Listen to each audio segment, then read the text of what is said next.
opportunity to get the breakthrough, don't we? Absolutely. Okay. So, what do you do for fun? Tell us about it, because you seem like an interesting guy. I feel like there's a lot. Right. I wonder why I had your 30%. Nigger. Oh my God, if I sound like that, I literally don't know. That's a little low lights, but we're like that. Quick colors, protons exchange. We're clear, something short. You need to actually explain what it's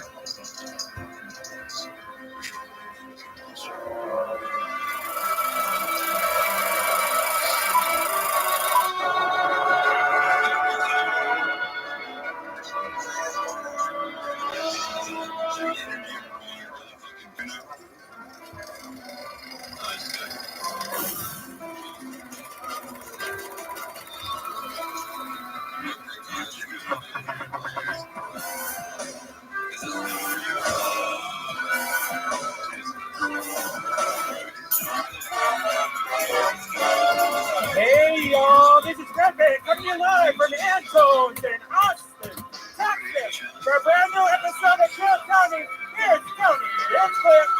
What's up, Austin, Texas? Good evening and welcome. It's a live audience here at Kill Tony. You guys excited to be here or what? The great Brian Redman is here. What is up, guys? We're here, new residents of Austin, Texas. How exciting is this? This is the first episode of Kill Tony with an audience in over 10 months. Wow. Feels great to be here, guys. The great Ryan J. Eagles is here via streaming services, and we're excited to announce that today, as you listen to this show, it is the release of the new Kill Tony the Coloring Book, everybody. Yes. You're the first people to hear about it. Yes. There's a new coloring book with all the drawings of Kill Tony without the color, and you get to color it. That's what our target audience is. Yeah, a lot of meth heads are really happy about that, I heard. And we got fed today by the great Yoni, a local talent, Vito's Pizza. It turns out Austin, not known for their pizza. So we found a barbecue guy. His name's Yoni Barbecue. You can follow him at Best Barbecue. He has that handle on social media, so it goes to show you how good his barbecue is. He's at Best Barbecue. Caveman Coffee, use the promo code KillTony. And here's a little bit more from the amazing sponsors that made tonight's episode possible for you. Hey, y'all. Recently, more than 100 Twitter users got their accounts hacked into. Passwords, email addresses, phone numbers, and more. All taken from high-profile people like Joe Biden, Elon Musk, and even Kanye West. These kinds of attacks are getting more frequent and more severe. And it's not just Twitter. Facebook, eBay, Uber, Adobe, and Yahoo have leaked data such as passwords, credit card info, and driver's licenses belonging to billions of users. Look, if someone can hack Joe Biden, just imagine how easy it would be for them to hack you. That's why I use ExpressVPN to safeguard my personal data online. It seems pretty easy that somebody could actually hack Joe Biden, so that's a bad example. But according to recent reports, hackers can make up to $1,000 from selling someone's personal information on the dark web, making people like me and you easy, lucrative targets. ExpressVPN is an app that funnels your data through a secure encrypted tunnel so that no matter what device you use, you can have peace of mind every time you use the internet. The app connects with just one click. It's lightning fast, and the best part is ExpressVPN works up to 5 devices simultaneously so you and your whole family can stay protected. If a breach can happen to powerful individuals, it can easily happen to you. Yes, it can. So protect yourself with ExpressVPN, the VPN rated #1 by CNET, Wired, and countless others. And if you visit expressvpn.com/KillTony right now, you can arm yourself with an extra 3 months of ExpressVPN for free.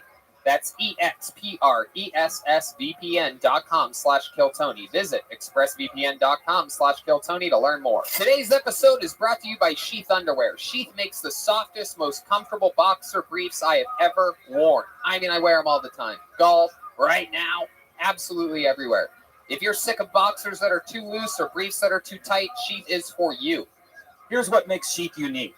The stretchy fabric is made out of moisture wicking technology. It feels silky and keeps everything cool, comfortable, and in place. It's the perfect underwear for working out. Plus, the most unique thing about Sheath underwear is that they have dual pouches that keep your man parts separated, which prevents them from sticking together. This is huge for working out and being in hot environments, or if you just want to make winter activities more enjoyable. Yeah! You know what will make pumpkin picking more fun? Making sure your balls aren't stuck to your thighs. Sheath underwear will make that happen. No more chafing, no more gross ball sweat, just comfort and support. Now, for some of you that might not be interested in separating your man parts, I still recommend Sheath. You can wear it like any other boxer brief, and it's crazy comfortable. And one more thing, these look good. Sheath makes it look like you're packing. Or if you're packing, like you're really, really packing. So go to sheathunderwear.com to make your junk look giant and get a pair of the most comfortable underwear you'll ever own. And if you use code TONY, you'll get 20% off your order. That's sheathunderwear.com. Use the code TONY for 20% off. And we're back. Austin, Texas. Are you guys excited to be here or what?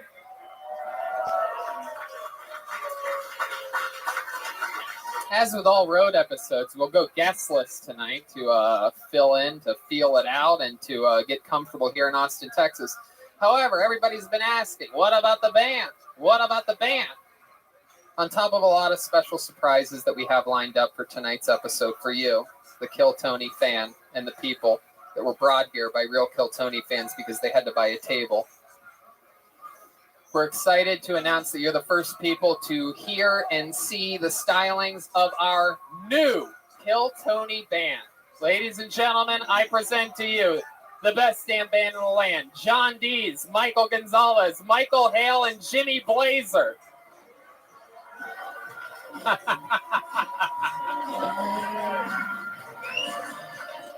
We have a new band, everybody. We are now racially diverse as ever. This is very exciting. Oh, wow, there you go. It's been said. That was inner conscience yelling from the other side of the room. No, that we love Jeremiah. By the way, Jeremiah is going to be here at the Vulcan Gas Company this Thursday, headlining his own show. The little baby boy is all grown up doing his own show, but we're excited. I met John a couple weeks ago. He plays keyboards with the great Gary Clark Jr., and here he is now on the keys. Welcome to the show, John. He's on social media, John Keys. We're going to find out more about everybody a little bit later. We have a bucket for the first time in absolutely forever. I mean, we had a bucket in LA with 4 or 5 or whatever pre-selected people swirling around the bucket for 5 names isn't any fun. But we're excited to announce that here tonight for this very show, out on that sidewalk right now, waiting, and some of you in this room, over 80 people signed up for tonight's show here in Austin, Texas. A true scene where anything can happen. And when I call the name, someone out there is going to yell the name that I just called, and they're going to safely and briskly walk to this stage. So be on the lookout when someone's going to fall. Just a reminder that Antone's, Kill Tony, Golden Pony Productions, and Death Squad Productions are not responsible for any injuries that occur during the taping of this show. Live with an audience. So let's start with one of the surprises, shall we? Instead of reaching into this bucket while 80 people wait in the freezing cold on early January, let's start with a surprise. Ladies and gentlemen, this guy going up first, a regular on Kill Tony, one of the longest standing regulars in the history of the show. To start tonight's show, ladies and gentlemen, I present to you one of our all-time favorites, the great, the powerful, Big Red Machine, William Montgomery, everybody, with a brand new 60 seconds.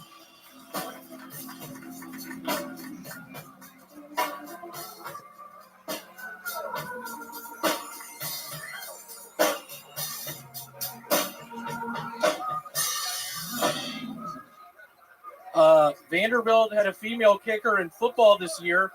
Texas A&M responded by saying, female kickers, what's next? Female cheerleaders? No Texas fans in here, I guess. I wish the opioid crisis would end so my girlfriend and I can start doing them again.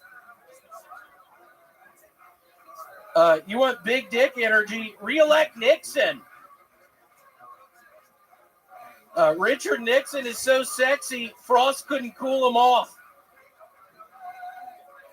No history, people? That's a hell of a joke for people that know history. G. Gordon Liddy broke into the Watergate Hotel when he couldn't break into show business. So you tell me how life isn't fair. For Christmas this year, I'm going as Santa Claus. And so protect yourself with ExpressVPN, the VPN rated #1 by CNET, Wired, and countless others. And if you visit expressvpn.com/KillTony right now, you can arm yourself with an extra 3 months of ExpressVPN for free.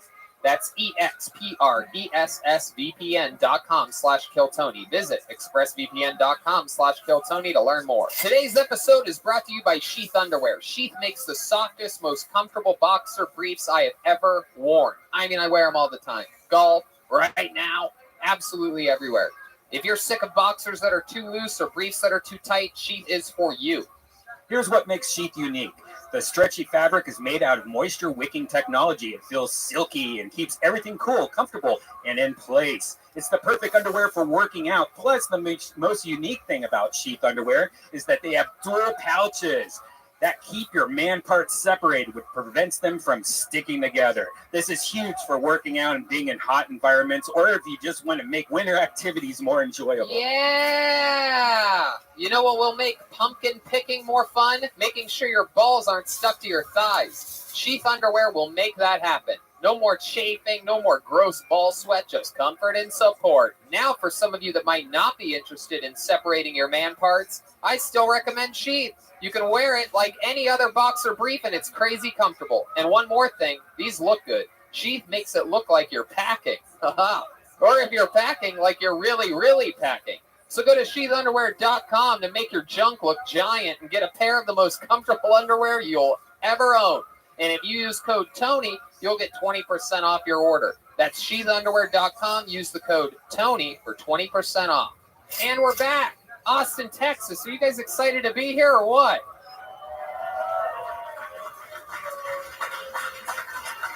As with all road episodes, we'll go guestless tonight to fill in, to feel it out, and to get comfortable here in Austin, Texas. However, everybody's been asking, what about the band? What about the band?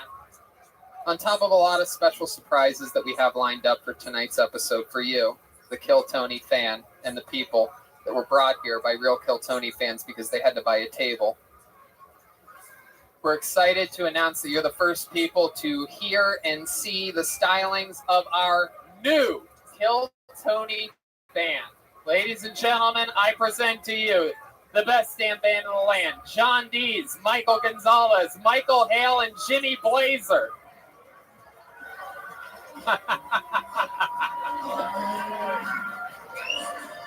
We have a new band, everybody. We are now racially diverse as ever. This is very exciting. Oh, wow, there you go. It's been said. That was my inner conscience yelling from the other side of the room. No, that we love Jeremiah. By the way, Jeremiah is going to be here at the Vulcan Gas Company this Thursday, headlining his own show. The little baby boy is all grown, doing his own show, but we're excited. I met John a couple weeks ago. He plays keyboards with the great Gary Clark Jr., and here he is now on the keys. Welcome to the show, John. He's on social media at John Keys. We're going to find out more about everybody a little bit later. We have a bucket for the first time in absolutely forever. I mean, we had a bucket in LA with 4 or 5 or whatever pre-selected people swirling around the bucket for 5 names. Isn't any fun. But we're excited to announce that here tonight for this very show, out on that sidewalk right now, waiting, and some of you in this room, over 80 people signed up for tonight's show here in Austin, Texas. A true scene where anything can happen. And when I call the name, someone out there is going to yell the name that I just called, and they're going to safely and briskly walk to this stage. So be on the lookout when someone's going to fall. Just a reminder that Antone's, Kill Tony, Golden Pony Productions, and Death Squad Productions are not responsible for any injuries that occur during the taping of this show. So what do you guys think? Should we start this thing or what? We're live for the first time ever. I mean, live with an audience. So let's start with one of the surprises, shall we? Instead of reaching into this bucket while 80 people wait in the freezing cold on early January, let's start with a surprise. Ladies and gentlemen, this guy going up first, a regular on Kill Tony, one of the longest standing regulars in the history of the show. To start tonight's show, ladies and gentlemen, I present to you one of our all-time favorites, the great, the powerful, Big Red Machine, William Montgomery, everybody, with a brand new 60 seconds.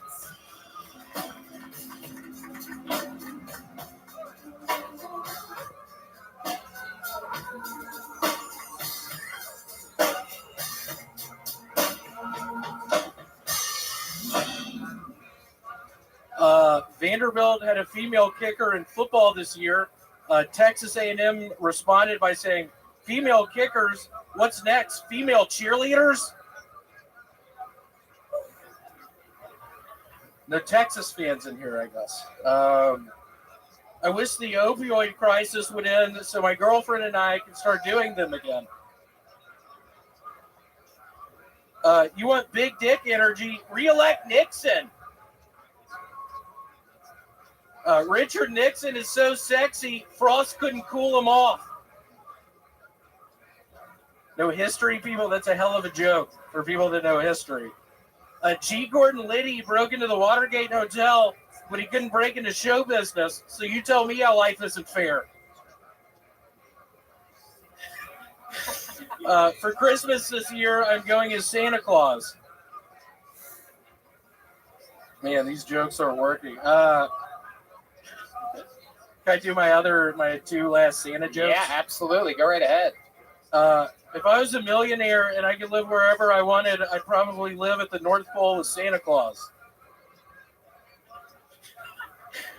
Say what you will about Santa Claus, but he's not Muslim.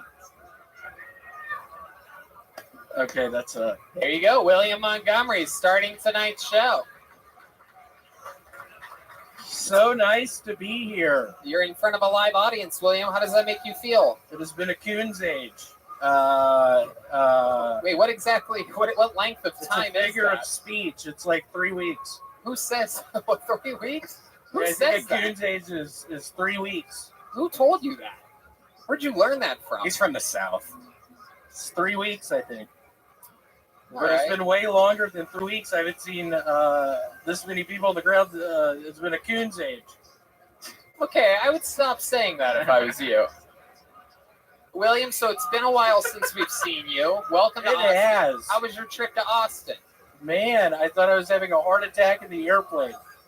Why? I got really sweaty and dizzy. You did? Yep. What did you do before getting on the airplane? No, I had to take my sweatshirt off, Oh, that was it. You just were over. and I got a little better. Yeah, Wow, I thought there was going to be a big twist to the story. It turns out you're just like a big baby. You I just just had got real hot. too Yeah. many clothes on, huh? Yep. Too many sweatshirts. So how did you spend your holiday, William? We haven't really gotten a chance to catch up. It was so nice. I'm always a big celebrator of our Lord Jesus Christ's birthday. Yeah, it was just a really nice one. Yeah, what'd you do? Opened up presents. Who got you presents? My brother Vance back in Memphis. How many presents did he send you? He sent me 2. He sent me a Masters koozie and a T-shirt. Wow, this is the saddest Christmas I've ever heard of in my life. Your mom actually sent about 40 pounds, she said, of cookies to give away to all of us. And I noticed that I never got any cookies. David didn't get any cookies. Did you eat 40 pounds of cookies? I did. That's why my tummy looks this way. It is true. For those of you just listening to the podcast, William has returned to the show looking like someone electrocuted a pile of mashed potatoes.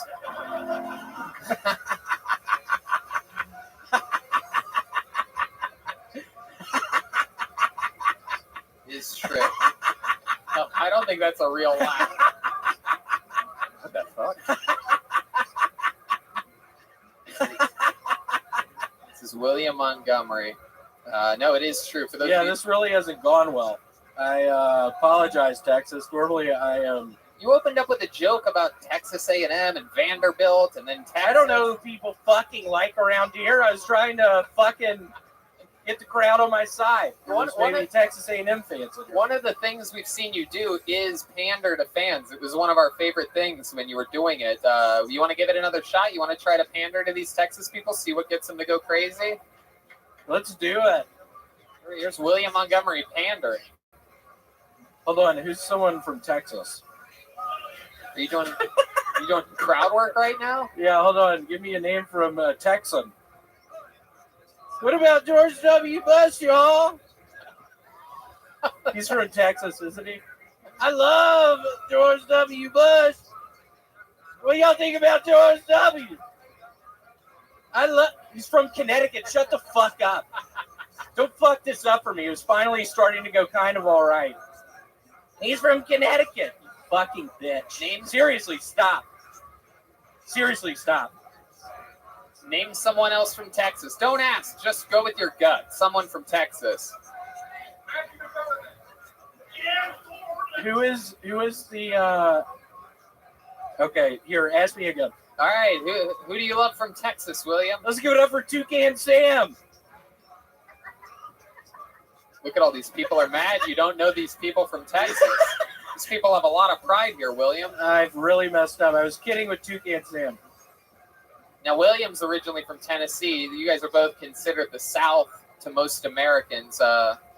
What's different between Tennessee and Texas to you, William? Probably all the black people. Whoa! Jeez, all right. You told me to say that. You told me to say that. My goodness. So, my goodness. William, you had multiple jokes about Richard Nixon tonight. Did you just learn who that is? I did, actually. The 32nd president of the United States. Yeah. Really fun guy. It's been many a coon's age since he was in office. It has. Wow. Jesus. William, what else are you looking forward to doing during your time here in beautiful Austin, Texas? I think David and I are gonna scuba dive some in one of the springs. Yeah, Yeah, really why do you excited. always connect Texas with scuba diving? Because the last episode you told me you're going to murder me when I was scuba diving. Yeah, And, it's fucking springs. Do people do that here? Do people scuba dive in Texas? I just don't hear. I'm sure they do. There's a lot of scuba diving here, Tony. Wow. Okay. The place really went crazy for scuba diving. Yeah. Scuba diving and Toucan Sam got the same response. My God, yeah, it's been 9 months, and I was feeling like I was on a high horse, and now this, and it is turning into a literal nightmare for me. It is interesting. For those of you just listening, he looks like the Gordon's fisherman drowned. It's a charismatic look, William. You're wearing the hat. Is there anything underneath that hat special? You want to show the You audience? want to see it? Look at that. The crowd goes wild. Y'all see this shit? Look at that. That is incredible. He's looking Merle Haggard tonight. And you have socks and penny loafers on. Is that something I do. you read about in GQ? It is. It's a new look. It's a new look I'm going for. How's your love life, William? You leave your abusive girlfriend at home? Was she mad that you came out here? She's sweet. She's gonna watch this. Oh, yeah. So don't say abusive, because I get abused when that happens. It somehow turns into my fault. Do So you have any bruises right now you can show us? no, I'm fine. It's been better than ever recently. Was she upset that you came out here?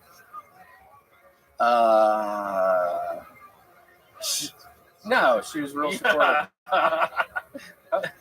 William, He's very some people supportive. told us that you got a little bit too drunk last night. You want to tell us something that maybe happened last night when you got too drunk? I don't know if I want to. Okay, there today, if you had to guess. That's probably 16 Lone Stars. Let's give it up for Lone Star! Hey, Love some Lone Star! there it is. We know what he's opening with next week. Right. Well, William, so much fun. Is there anything else that you should catch us up on or that you want to plug or say or anything? I will be at Showtime in the Apollo in 2 weeks. There you go. I don't know if I believe that. All right. William Montgomery. This is great. I know. Thank you so much. William Nice to- Montgomery, everybody. There we go. It has begun. Yeah. Yeah.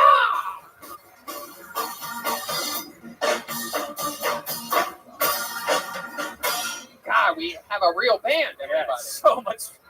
This is so absolutely nice. incredible. Got here a saxophone in our ear, screaming away. You know, I think William was really hungover from yesterday. He seemed he seemed a little out of it. I think so too. William's a little bit I don't know, he may have caught the Rona while here. All right. You guys having fun? You get it yet? See, to me, this is always the fun part. A real stranger right off the fucking street. Completely anything can happen. And we haven't done this in 10 months. So you guys ready to get to this bucket or what? It's been a long time, so maybe you don't know. I pull their name out. Once they start talking into the microphone, they get 60 seconds. At the end of that 60 seconds, you hear the sound of a kitten. And then if they run the light, they bring out the angry 6th Street Bear. And your first person of Austin, Texas. Wow, this is crazy. This young lady actually came here all the way from Los Angeles. She's been made famous in the last few months on this show by being the psychic of the show. Ladies and gentlemen, it's Christy Bellich. That's incredible. Christy Bellich. First up. Yeah, the stairway's that way. All right, there she goes. There we go. Here she comes.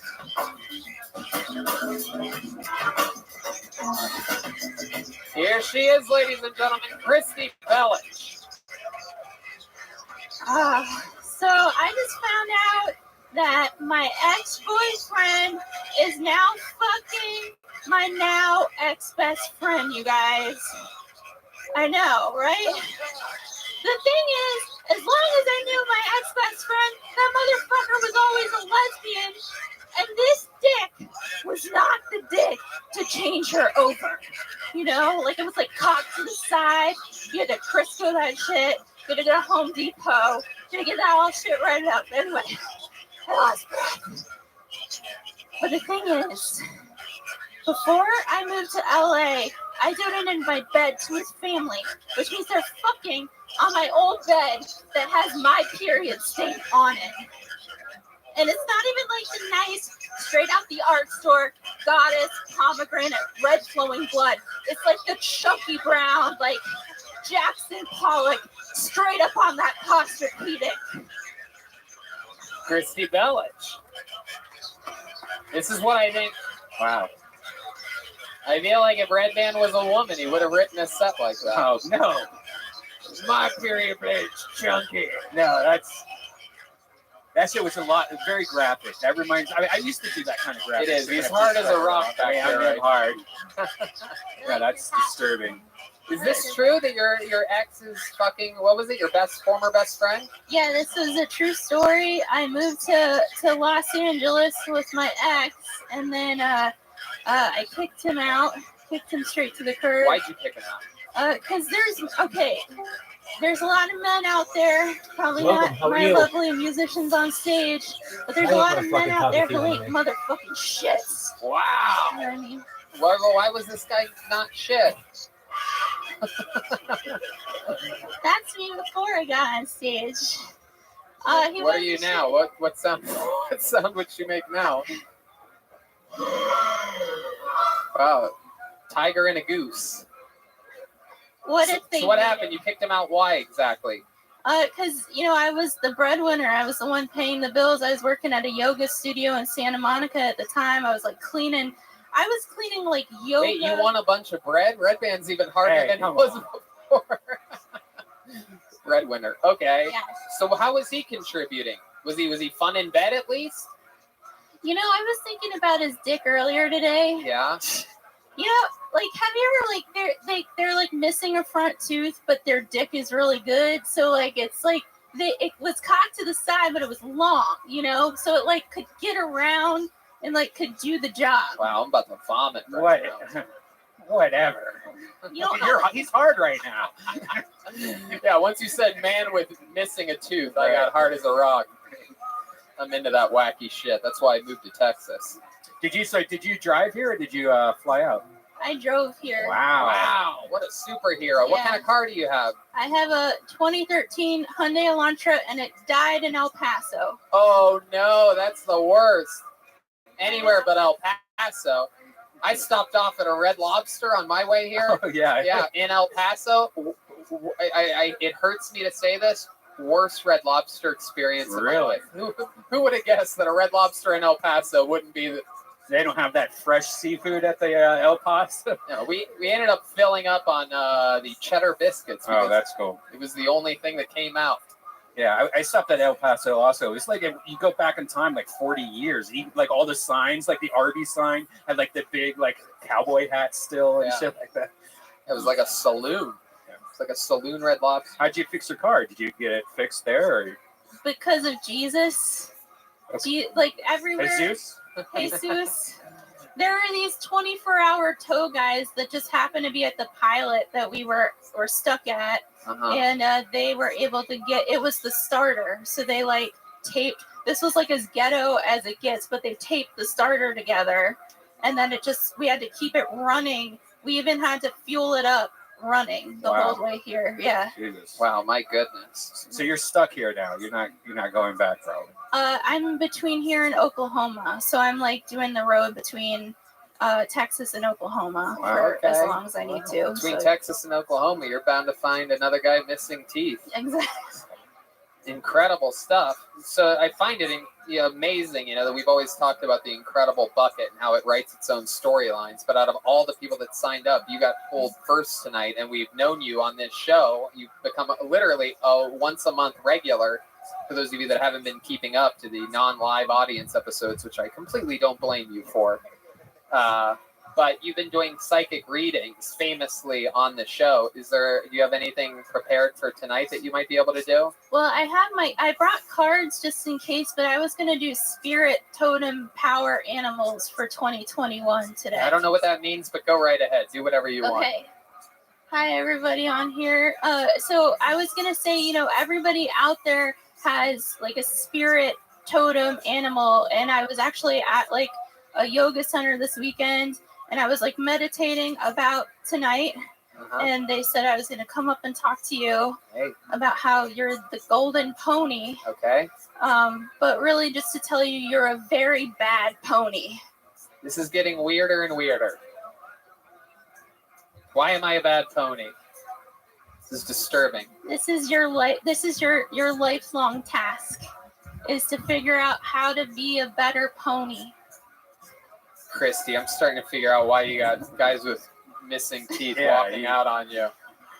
Everybody has a totem that they use to help them get through some shit, Uh-huh. So my question for you guys is, what is your animal spirit totem to you? And I'll tell you what your animal spirit totem is. I don't really get it. You go ahead, Red Band. Gay.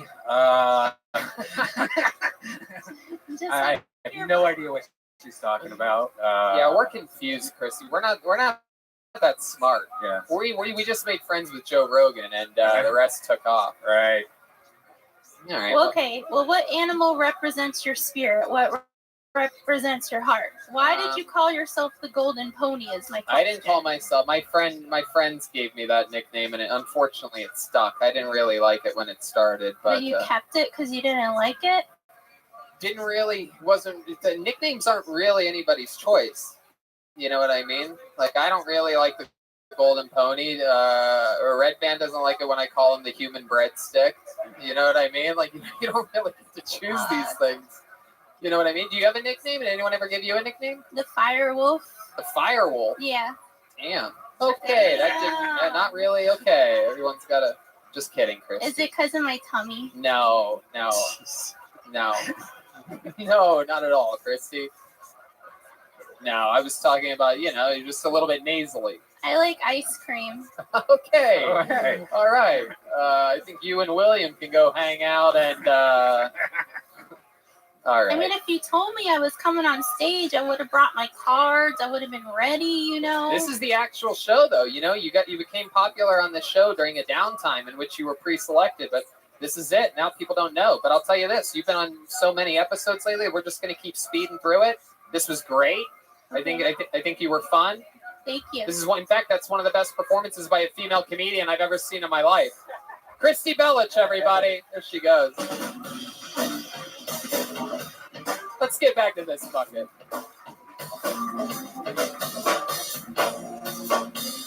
All right, here we go. Hey, how about a big hand for Zach Bogus up here? Everybody's 6 feet away from one another. We're all socially distanced. He's switching in brand new. We're not even sanitizing the mics. We are switching out the microphone between each one of these monsters here tonight. So, Zach Bogus. All right, this looks like a brand new name. It's been a long time since I said that. Make some noise for your comedian, Greg Larson, everyone. Greg Larson is next on Kill Tony in front of a live audience. God, I love this music. There he comes. Here comes Greg Larson.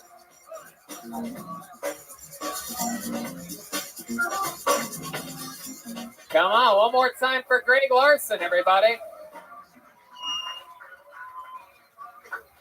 There's a new COVID vaccine for puppies. The main side effect is autism.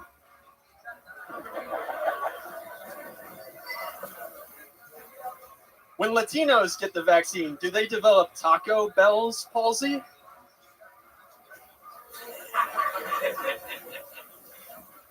The virus mutated right when we got a vaccine. That's messed up. That's like finally getting the balls to break up with your abusive girlfriend. And she says, "You can't leave me. I'm pregnant."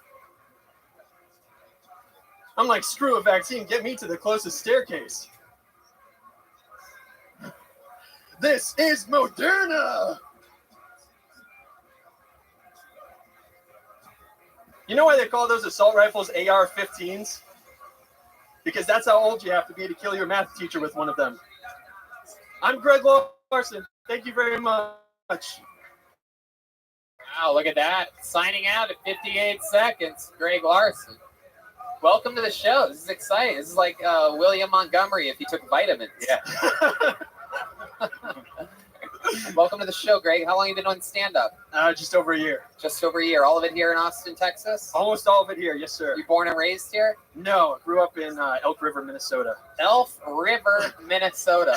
Elk River? Elk River. Oh, that's a lot tougher. Elk is better. Yeah. Is that Elk River? Do you like jalapenos with your elk? Nothing. Have you ever tried holding the microphone with one hand? No, I can't. If I hold it with one hand, I shake like crazy. Wow. All right. Greg, what do you do for work? I'm an author. Really? What have you written?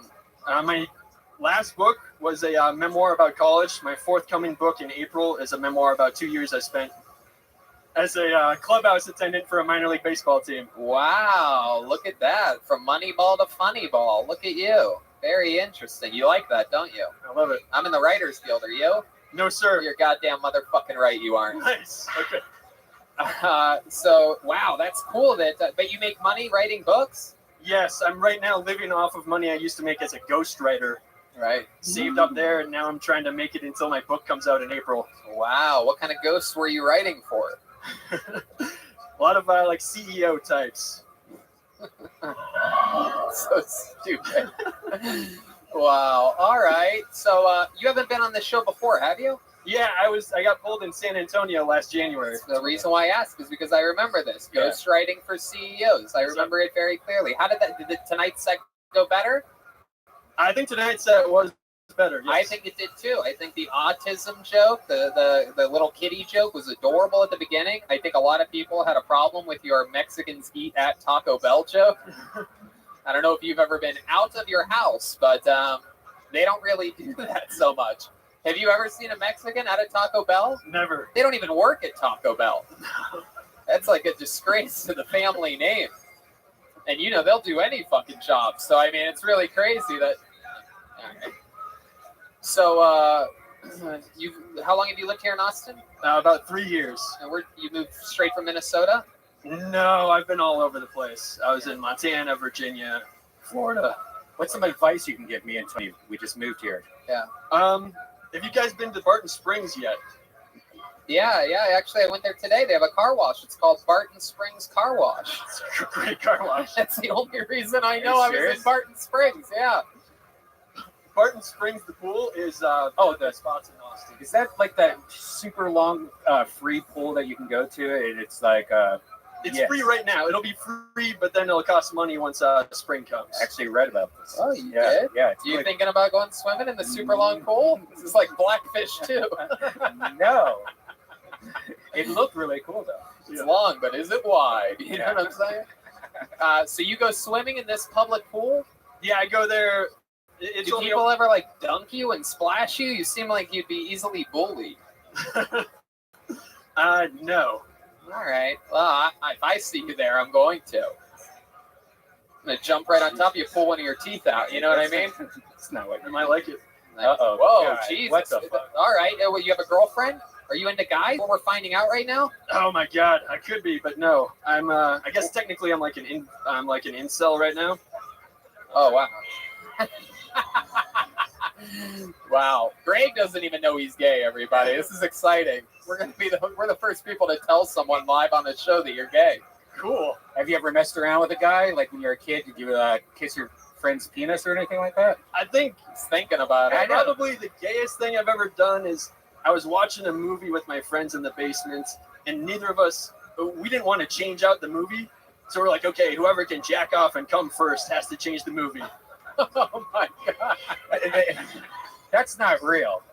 It's real, dude. Are you serious? Yeah, ask my buddy Wade and Danny. The gayest part was you catching the cum in your mouth as it was coming out of them. Who won the competition? Do you remember? Nobody won the You competition. probably were. 20 seconds later, he's like, oh, a bunch of dudes are jerking off. Yeah. Oh god. How old were you? 16, 17. Jesus. Wow. That is Jesus gay, Christ. dude. You are Yeah. 100% gay. That's 4 years away from 22. It's true. Wow. Do you and your friends talk about this now? Like, do you In their high school. Hell no, they don't talk about it now.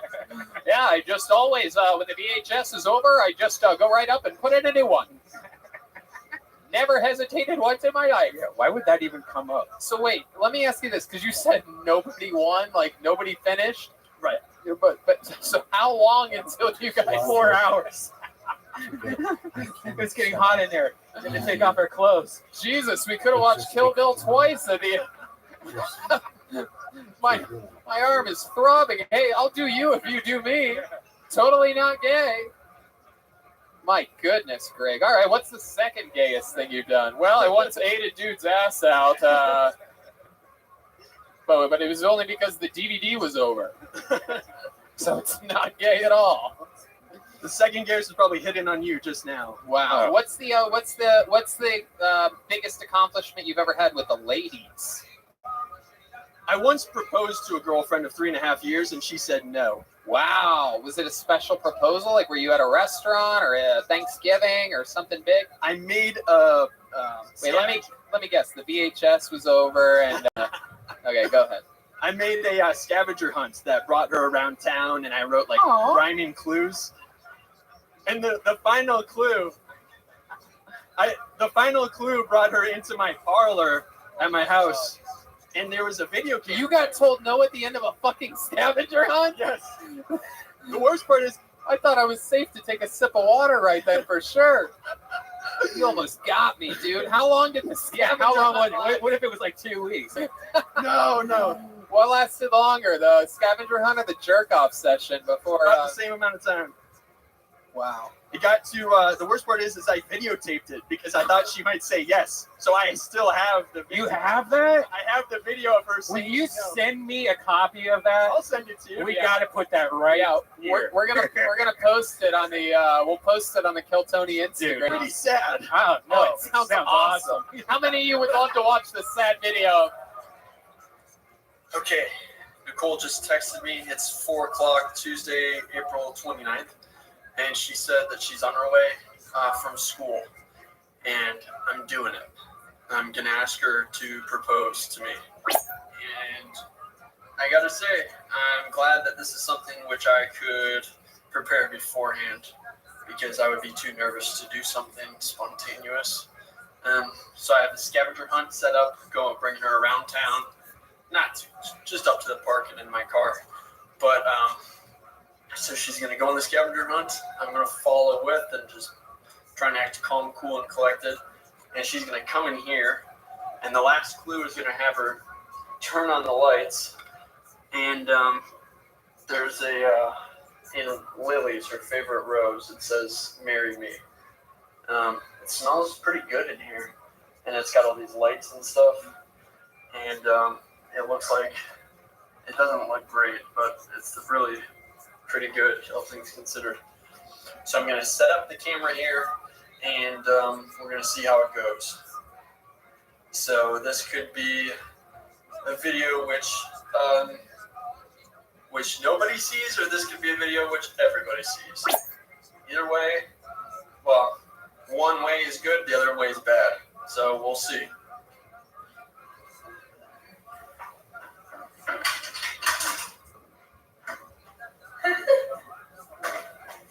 Nicole, will you go on an adventure with me? Will you spend the rest of your life with me, Nicole?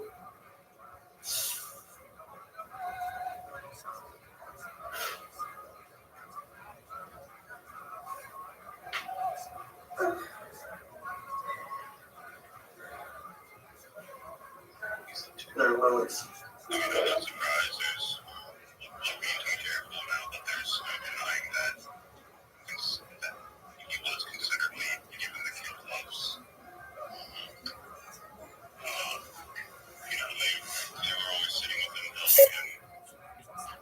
So it's now Wednesday, April 30th, I think. And it's the day after I proposed. And Nicole, as you saw in the video, she took a while. We embraced, and she didn't really have the answer there. So what she wound up doing is listed 1,225 things that I love about her. And she took the ring, and she took a picture of the flowers that said "Marry Me" on the floor. And she went over to her mom's place by herself to mull things over. Are you gonna read that whole thing? Yeah. There's a lot of different things in there. Just,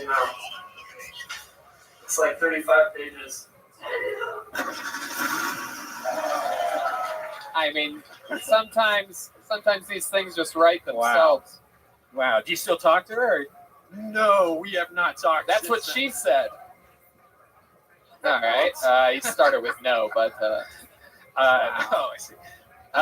Did you guys break up immediately after that, or did you kind of like fizzle out? I was moving, and this is like my last ditch effort. Like, baby, come with me. And so we lived together for like 2 weeks after she said no. Wow. And then awkward. Yeah. Hey, I'm just gonna go to the bathroom. Totally not gonna be sad or anything. Are you ever gonna do that again?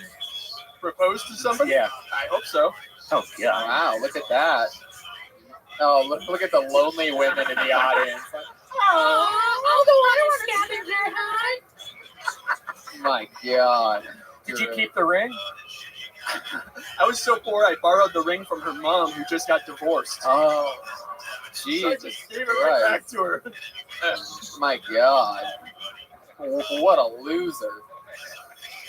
You borrowed the ring from her mom? No wonder she said no. She probably recognized the ring. Probably smelled her dad. Yeah.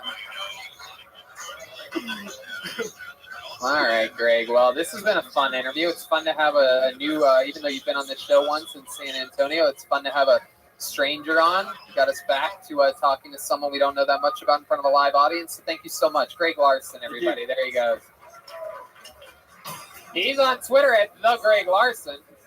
Chris Bellich is Christy Bellich.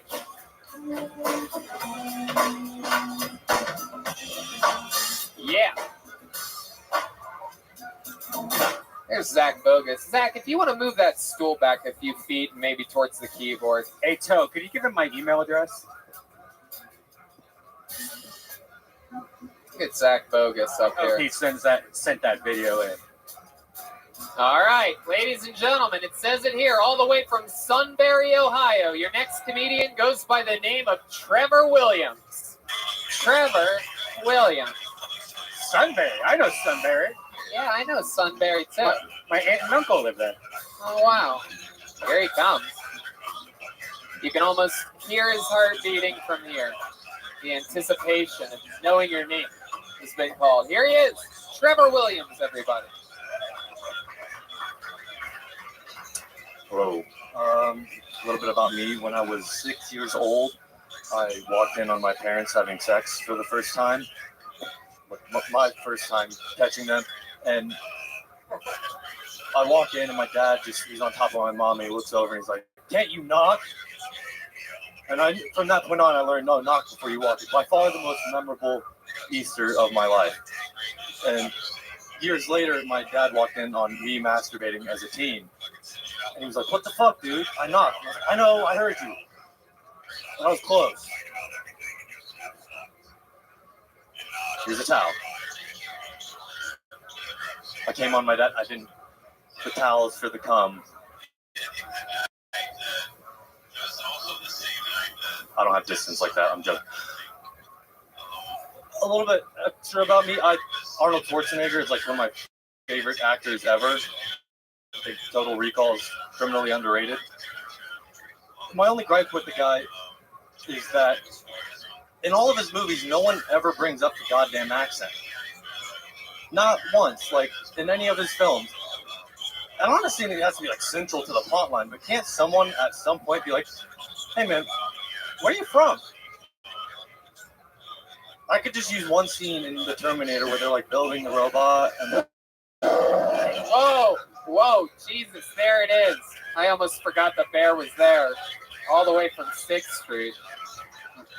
They love you, Trevor. Look at that. They are either that or they're clapping for the bear. I don't know. Welcome to the show. Look at you. Yes. Talk about magician energies. You're the guy. Sunbury, Ohio, huh? Yes. Did you drive here? I did not live here now. Oh, you moved I here. drove here originally though, like 20 hours straight. Okay. Sure. Hell yeah. Yeah. So square up to the audience a little bit so that they can see you there. It's good. It's good. Trevor, you have a good look to you. You're Han Solo's son, right?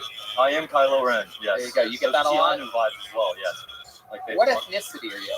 That was my next. I was gonna say I usually get Asian if someone's African American or Hispanic if It's they're right. white. You look like an Asian woman with a mustache, which is very rare. I grow the mustache for less womanly vibes, but I guess it kind of. I know what The that's like. juxtaposition, Trust me, I know what that's like.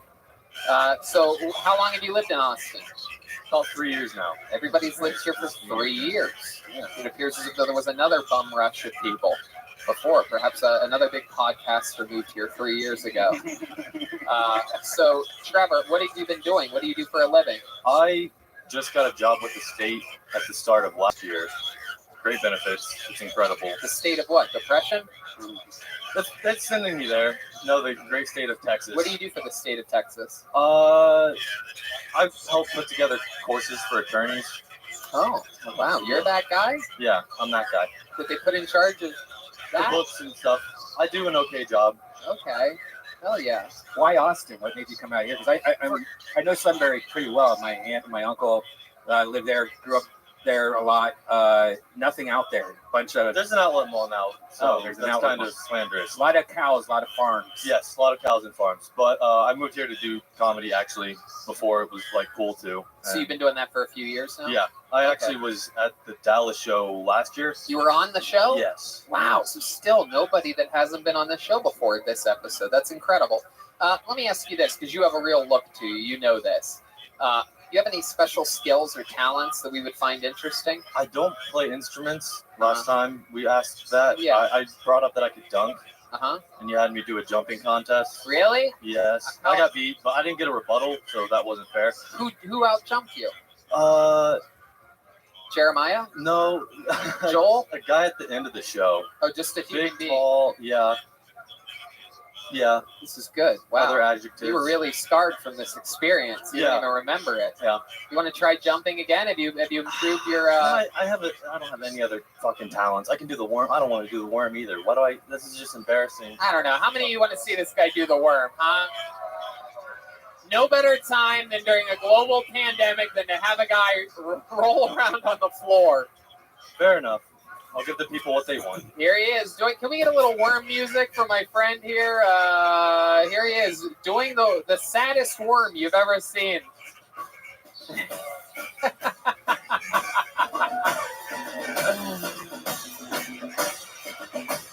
Wow, this is the dumbest show of all time. Incredible. Incredible. That's a pretty good worm, though. John? I thought you said war music. I was like, give me some war drums. Yeah, I was wondering. I was like, that's an interesting worm music.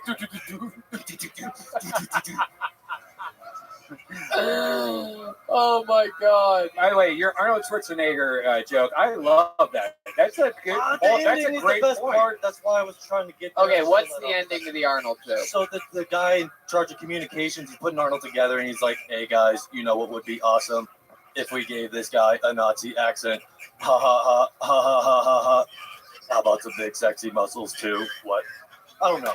So Whoa, an audible boo for the first time Give me- here I- tonight. I- That's incredible. You really built up the excitement of that punchline, and then that was it appears as though you never finished writing the joke. rookie mistake. I love it. What would we be surprised to find out about you? Something we haven't covered on your other appearance here. How are you with the ladies? You seem like a ladies. I always assume people that look like the top half of a centaur do good with It works. good with the ladies. Adam Driver's super in right now. You're what? Adam Driver super in right now. Right. Looking like people like that. You're like Adam Driver, except you're more like Uber driver. I was last time we did this. Actually, that was my profession. Yeah. Oh wow. So full circle. Indeed. But how about now? So people are into Adam Driver. So what's happening with you? Actually been in a relationship for like most of the time I've Yeah. been here, but What does she do? she works for Favor. What's that? It's like Uber Eats, but Austin and Texas specifically. Wow. You can get Look more at shit that. done. Red Band is hard again. This right here. Red Band's hard as a rock. Wow, incredible. Well, Trevor, this has been a fun interview. I guess I'm trying to figure out if there's anything that I'm missing here. I just don't know. Do you have any special sexual moves in the bedroom on your girlfriend? worm. That you do? I pride myself on like not using my fingers when I go down. I think that's kind of like tacky. When you go down on your girlfriend? Yeah, What do you mean not use your fingers? like What do you Oh, what do no. you do with your hands? Just keep them at the side like you're crucified or something like that? How do you get in there? Do you just blow real hard, it real depends fast? what my position is, but I mean, You know what I mean? Like, hands can do other stuff. You think that's how it well, I works? mean, if you guys spread it apart, like, what do? Just blow real hard into it until it opens up, and then Is push she, your is face she in? ever impressed? Is she ever like, I can't believe you can do that with no hands like that?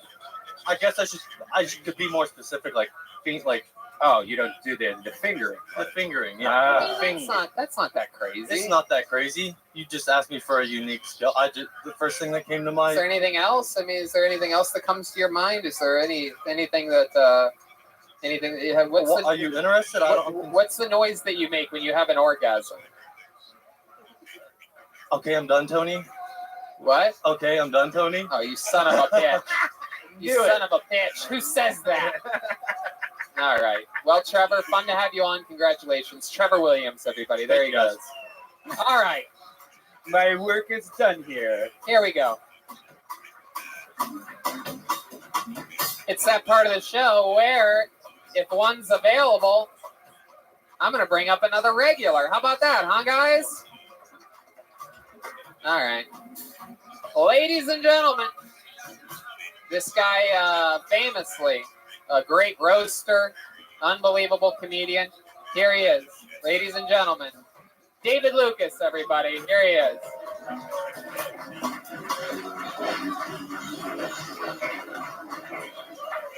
Come on, David Lucas, everyone. Yeah. Yeah, what's up, y'all? I had COVID like a month ago. I lost my smell and taste. I actually got my taste back eating pussy. I knew I got my taste back when I started tasting pennies. That's how you know you eating pussy, when it tastes like spare change. But I actually lost my smell and taste during the worst week possible. I lost that shit during Thanksgiving. As a fat guy, I damn near had a heart attack. You know, I was like, nigga, give me the pneumonia. I was like, I lost my smell and taste for Thanksgiving. I finally got to experience my first white Thanksgiving. I couldn't taste the fucking thing. I was like, oh, okay. This is what it tastes like in the suburbs on Turkey Day. All right. Thank y'all. There he is, David Lucas. Welcome back. Yeah, Lost man. his smell and his taste and gained 80 pounds. Spent his lockdown locked in the refrigerator. Hey, Tony, I actually heard you was laying naked at the bottom of a chimney waiting for Santa to come down. Okay, why would I do that? You know why you was doing it. Why would I lay naked waiting for Santa Claus? You was trying to give him a candy cane. My God. Jesus. Look at David Lucas, everyone. Everything really is bigger in Texas. Look at that. It's incredible. Yeah, you got COVID right before we just recorded our last 4 episodes. So like you just disappeared off the show for like 2 months. Yeah. It looked like I wasn't on that motherfucker yet. Hell yeah. So what's been going on, David? How are you? Shit. Trying to meet some women out here. Yeah, how's that going? It sucks, bro. Tinder is a bitch out here, bro. Is it? Why? I paid $30 for the extra swipes and everything. You did? You pay extra money? Yeah. Unlimited swipes to tell you when a bitch like you, like, cause like I don't know how to meet white women in Austin. Like they kind of liberal, but they also like voted for Trump and shit. You know what I'm saying? Yeah. So I don't like, you know, in LA, you know how to approach a white girl. Like, hey, you want to go to Whole Foods and get a smoothie? But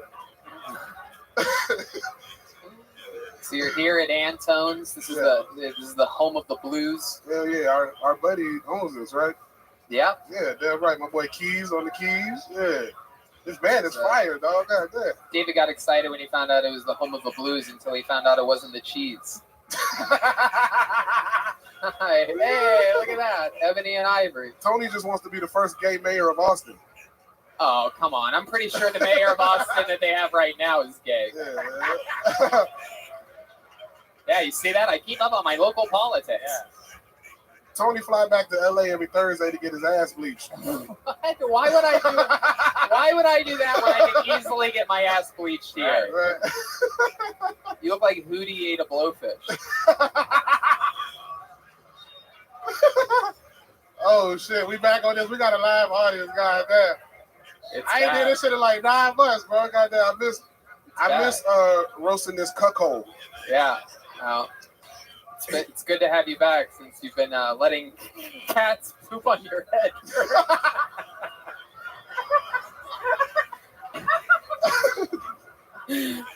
It's like someone dumped a fucking litter box on you before you came on stage. Hey, Tony only played T-ball so he could do the ass pats at the end of a game.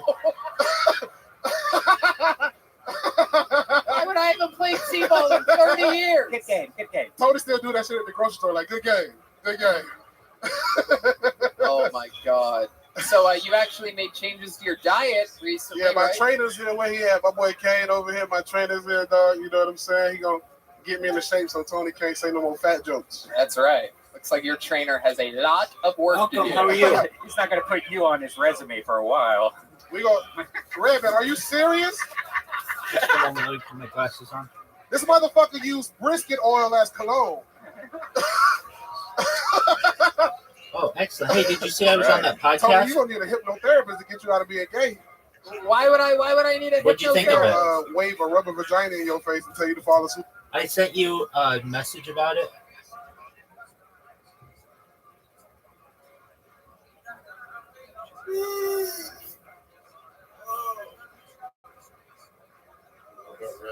Yeah, what up, TikTok fan? Did you watch what podcast I was on? We're on a podcast? Yeah, check your messages, big man. Oh, that's so cool. Yeah, it happened earlier today.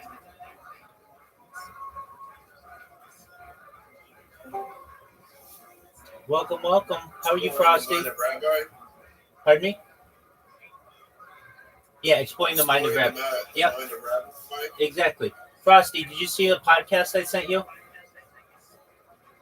Yeah, I just woke up. I checked it out a little bit.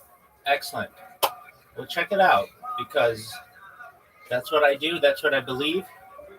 And it's important to me that people know what my mission is. I know you guys know, but it's nice to hear me talk about it to others. Yeah. What do I have to do? I don't know about this shit in the morning. All right, well, go get it done, Frosty. Yeah. And then be like, wait for the guy to come deliver my cigarettes. And, I start slept up my all day. night. Dog, what have I told you do? Shut that camera off, do your thing. Bro, I just got home. I can't even do that. I just got home. Dog, you know you can. Everybody can. That's the best advice I can give you, big man, without taking a sleeping pill or something. I did take a sleeping pill. Oh, then you'll be out very soon. Watch my podcast. It'll put you to sleep. Yeah, you're everyone. What up, Dark? Hey, Frosty. Hey, just give me a sec. I'll do some. It will skip stealing again. Okay, well, What up, Frosty? yeah, TikTok band's What's talking. up, man? Yeah, there you go. What you been? Good. I just know I'm gonna lose it. I take a while before I get my bearings together in the morning, and then I'll try check for the rest of the day. I love you, You are- Frosty. Frosty's a Yeah. good dude. I love you too, brother. But I'm gonna go you gotta have a routine. That's cool, man. You I gotta- understand. You gotta have like a routine, so. What is that name? He's TikTok band. TikTok. Yeah. I thought it was Squid Game. You're good. Okay. He was Squid Game. He was Squid Game. Yeah. He changed it to TikTok band. Just you'll have to keep up with things. You've changed Yeah. your name a few You times gotta- too. You gotta have like a routine. I'll just be back. I gotta get the notes. Excellent. Just get a routine. TikTok band. Stop in the morning. He's deaf and dog.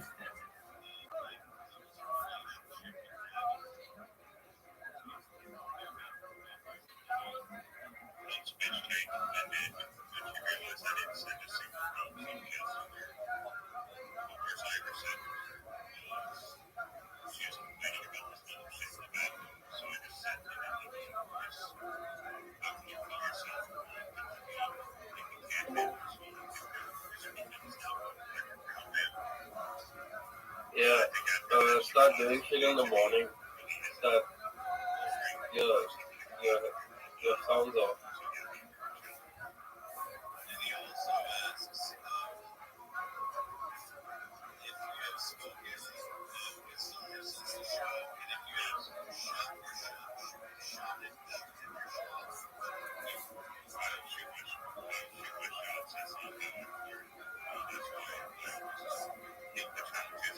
That's why I'm trying to get into like pay all my shit and stuff. It's been hard, but I finally got ahead of it. My loans and shit, so I'll manage to There you go. get rid of them in a couple of months. It's great, big dog. Yeah.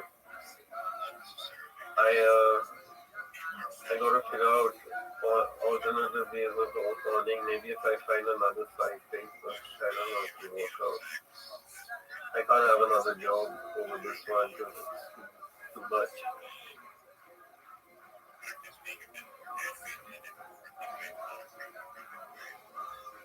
I'm gonna Goa next month. Most likely next month. We go on for like 10 days. Well, we'll miss you. Can do nothing. I'll take my laptop along. Okay, good. What Goa looks like.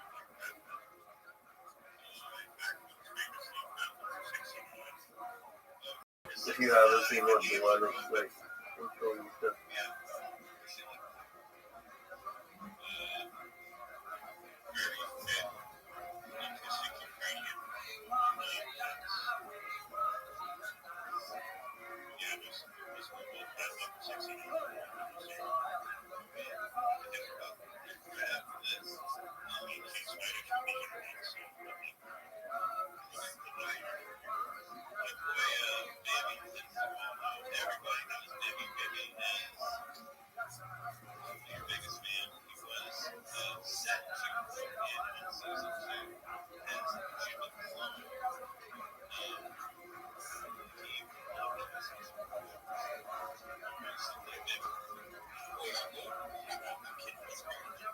Do you sleep like 12 hours, Rabbi? Or, No, that's so pretty normal day today.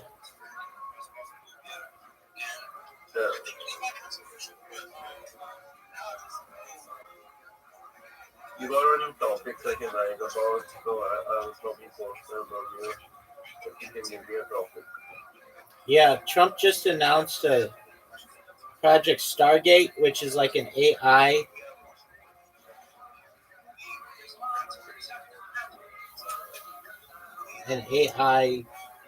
conglomeration. Take a look at it. Google it. Alright, cool.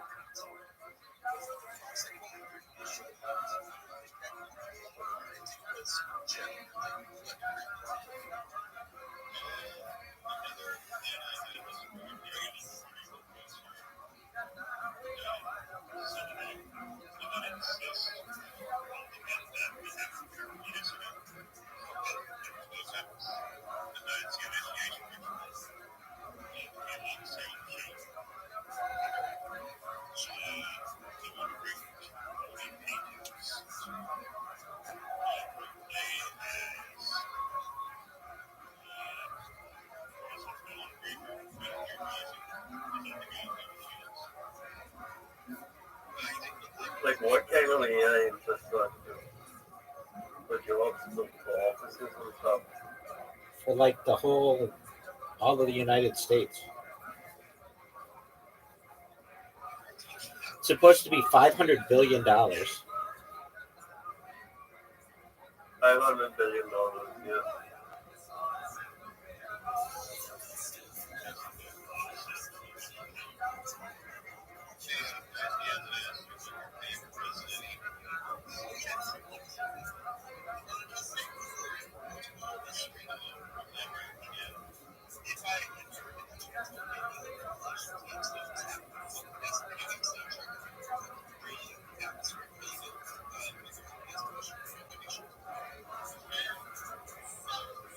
Stargate project was originally a paranormal research developed in the US Army.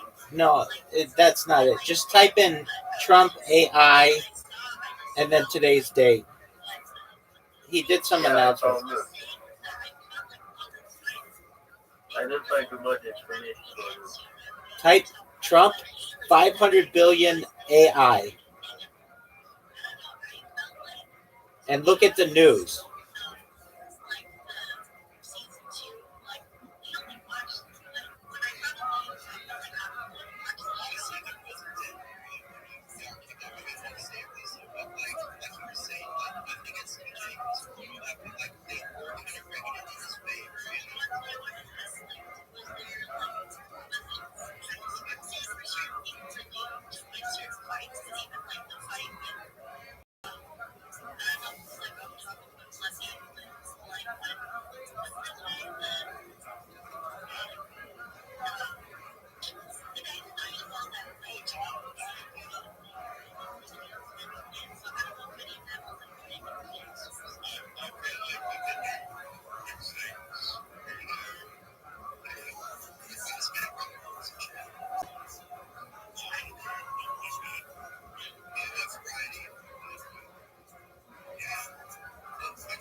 make new jobs, but not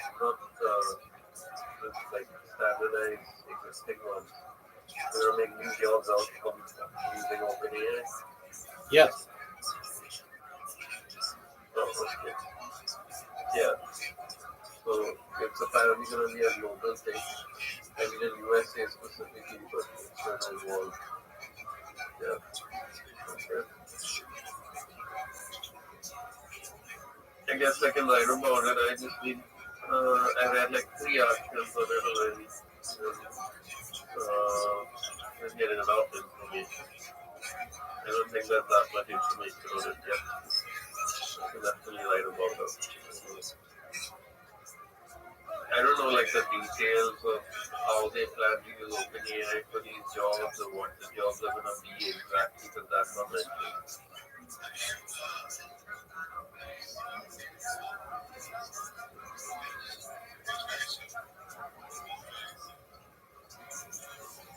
It'll probably be something like AI data analytics or AI something else, all involving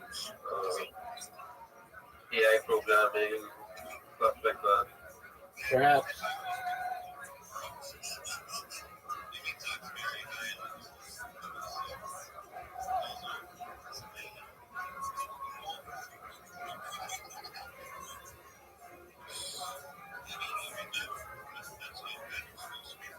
You just take on that problem.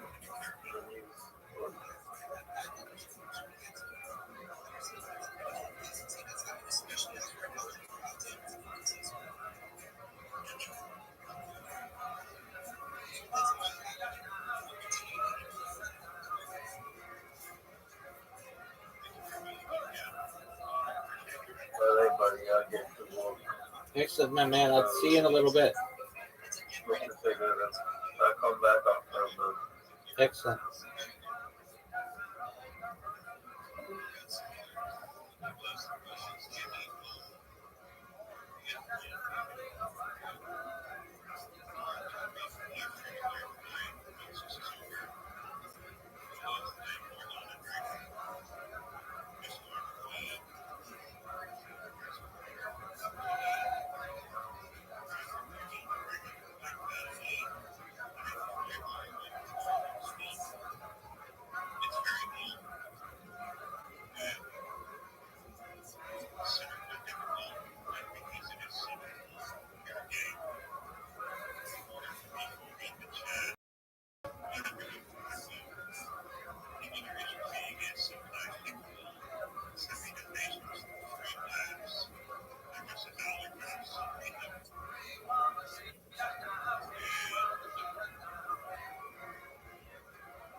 Did you watch my interview?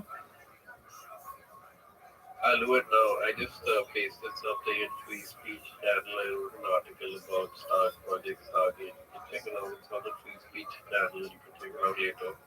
Absolutely. Excellent. All right.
fall asleep. Oh my god.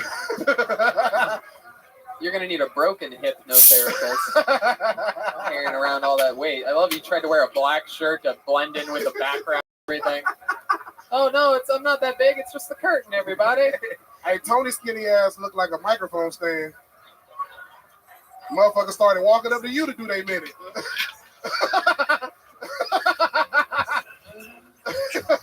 Son of a bitch.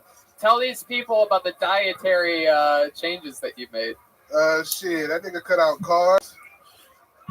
I'm sad as a motherfucker. All my favorite shit got carbs in it.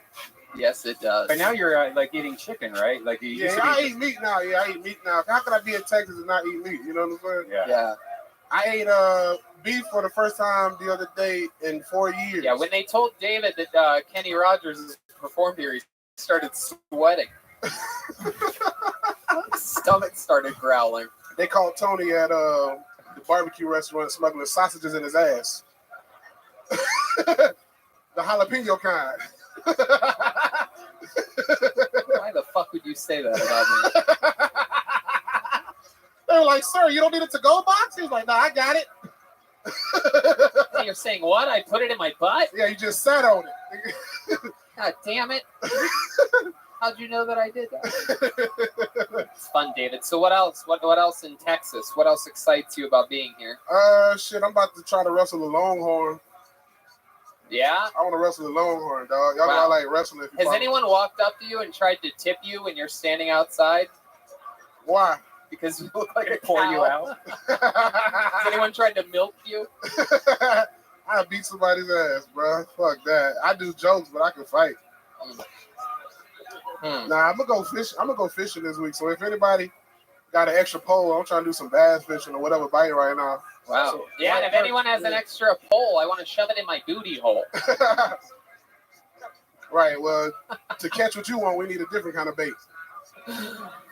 Tony got a shit scented air freshener in his car What the fuck? to remind you of your bedroom. What? Why would he say these things about me? I give you an opportunity to be a star. All I do is lift you up, and that's not easy to do. This motherfucker. What else, David? What have you eaten today? Let's go through a day in the life of. Shit, earlier I had a bone-in beef rib. Me and William shared that motherfucker. Wow, bone in. Yeah. My goodness, sounds amazing. I almost put that bitch back when I saw the price. I was like, yeah, How much was it? $30 for a piece of meat. Wow, look at that. That's how much you spend on extra swipes. Wow. That's a swipe's worth of beef. So shit, I had a bone-in, bone-in rib, a beef sausage, some smoked turkey, and What about lunch? And some brisket. That was lunch. It wasn't even smoked turkey until he rolled it in papers and lit it. Yeah, and then had some barbecue upstairs. Have you tried any exotic foods since being here? I fuck with an ostrich burger or some shit like that, or some elk. Yeah? Yeah. Have you done it since being here? I had ostrich before. Auschwitz? Ostrich. Auschwitz. Oh, wow. Come on, man. I got a I was raised in the suburbs, but I'm like only. I don't. Red band. Oh my god. I can't say some words, dog. Auschwitz. If I didn't grow up saying that shit, I can't really say it like that. Like, Who the fuck eats Auschwitz? ostrich. How do you say it? Ostrich? Wow. What did that taste like? Candy. Yeah? Yeah. Muscular. It was lean as hell. Damn. Big flightless bird. Wow. Yeah. What part of the ostrich did you eat? Probably the ass. Jesus Christ. Now, have you tried out Whataburger yet? That's a big thing. Nah, I here. did Pete Terry's. Wow, Pete Pete Terry's. Place goes crazy. Yeah, Pete Terry's good as a mug. Is it good? That shit better than In-N-Out. How about anything's better than In-N-Out. how about Terry Black's? Have you tried Terry That's what we ate at Black's? today. Yeah? Yeah. Right. Yeah, it was hella Asians. I didn't know if I wanted to eat that. I was like, what these motherfuckers know about barbecue? Oh, Asians know about No, they know. Have you ever had Korean fried chicken? That's not barbecue. Just when you put barbecue sauce on it. Oh, there you go. Look at this. This is Red like- Man put barbecue sauce on the mattress. And this is barbecue. Oh my god. What else, David? What else has been happening? Another solid Shit, set. It's yeah. great to see you in front of an audience Hell again. yeah, You know, bro. we kept the show going during the pandemic to keep some people sane, keep ourselves sane. Whoever wanted it, whoever it's something for people that hate us to love, to hate, to enjoy. Yeah, it just made us crazy. Yeah, you know, and but it definitely, you know, you're a real stand-up comedian. It Yeah. affected, without a doubt, your timing and Absolutely. beats, not having an audience and Yeah. doing things over video and with no audience in the room. And here you are, right back. And Yeah, it's man. been 10 minutes. The crowd's been enjoying Thank themselves, God, thank and God. you're right back at it. Yeah. But thank God. So for everybody who follow us, we're recording another Brothers and Cursor this week, Austin edition. So y'all have that. What else? The Patreon. Jeez, For the what are you doing? brothers. Just plugging shit? Yeah, you said what I've been doing. I got my new YouTube show called The Fat Pessimist. Oh, okay. So it's basically me being pessimistic about all type of And everything. fat. Don't forget about fat. Yeah, it's motherfucker. It's not just you just mentioned Jesus Christ, sir. I bet you won't fight me. Yeah, Jesus Exactly. Shut the Christ. fuck up. It's the same guy that hates Jeremiah. Yeah, but Wow. I'll beat his ass. Ooh, yes, That's a the lot of difference. angry energy. Did you sign up, sir, that keeps yelling things? You Yeah, did? I hope you don't get up, bitch. Oh, I hope he does. All right. Oh man, I hate it when white guys say things sort of black to like connect. He wanted to say, I fuck with you, my dude. Nah, I Yeah. appreciate you, bro. All right, there you go. That's all it takes. Yeah. All right. Well, David, you did it again. Absolute fun stuff. How about a hand for David Lucas, everybody? Come on.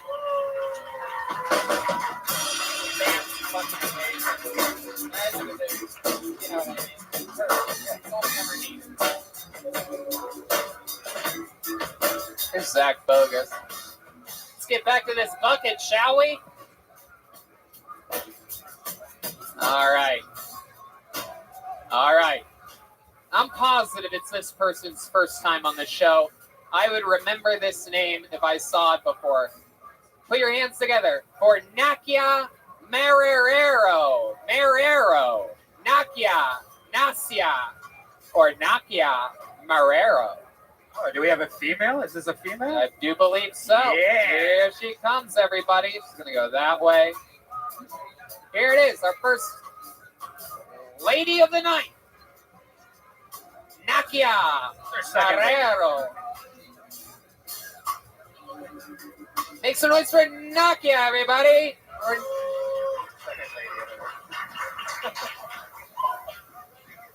All right. Well, my name is Nasia, but that was a good start. The first white guy saying my name right. Usually they just call me Gold Digger, so that was pretty good. At least is my time already started? Fuck. All right. So I was actually raised in a very strict household, all right? Back in Portugal, my dad used to beat my ass up. Imagine Mike Tyson fighting Sofia Vergara, okay? That's how it was. Yeah, my mom was just standing in the back like a coach stands outside a boxing ring. She would just go like this. Don't get her face. Do more body work. Don't get her face. I see some of you guys look concerned. Guys, it's all right. I'm not very smart, but I can take a punch, all right? My mom used to call me shitty little piggy. Literally translated from Portuguese. Porquinha merda. Yeah. She used to go like this. Who's your shitty little piggy? Who's your shitty little piggy? And I would go, me, mommy. I am your shitty little piggy. No wonder I always dated abusive men. They would tell me shit like, you're a fucking bitch. And I'll go, oh, he's going to propose to me soon. There it is. Nasia, everybody. Put your hands together for Nasia. Here she is. We're going to talk with you now, Nasia. Welcome to the show. Thank you. I was ready to run away, but good thing you told Wow. me that. You're really from Portugal. Yes, sir, I am. How long have you lived here in Austin, Texas? Since March. What made you move here? My husband, he's working here. Oh, wow. Husband, huh? All right. That's all the time we had for Nasia. No, I'm kidding. I'm kidding, everybody. I'm kidding. What does your husband do? He works for the government. He works for the government. Guys, how do you think I got a green card?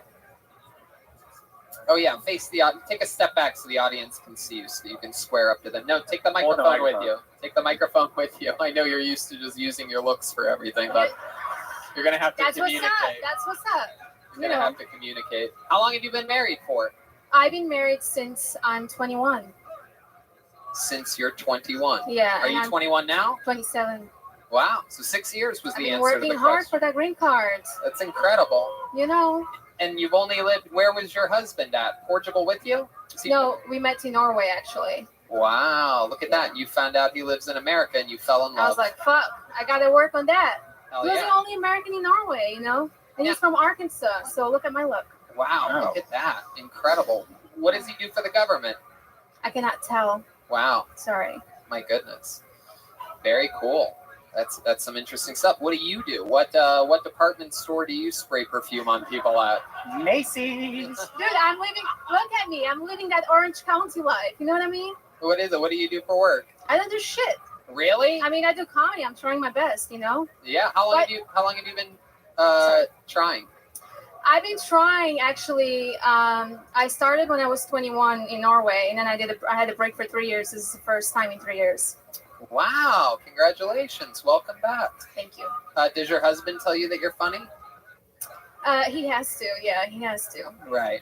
You guys still like sexually active, or what do? You No, it's been a few years. Is that true? Yeah, that's what happens when you get married, dude. That's Is what that happens. wait? But hold on a second. You guys haven't had sex in years? Or are you joking? Is this one of those wacky Portuguese jokes? Next question. Next question.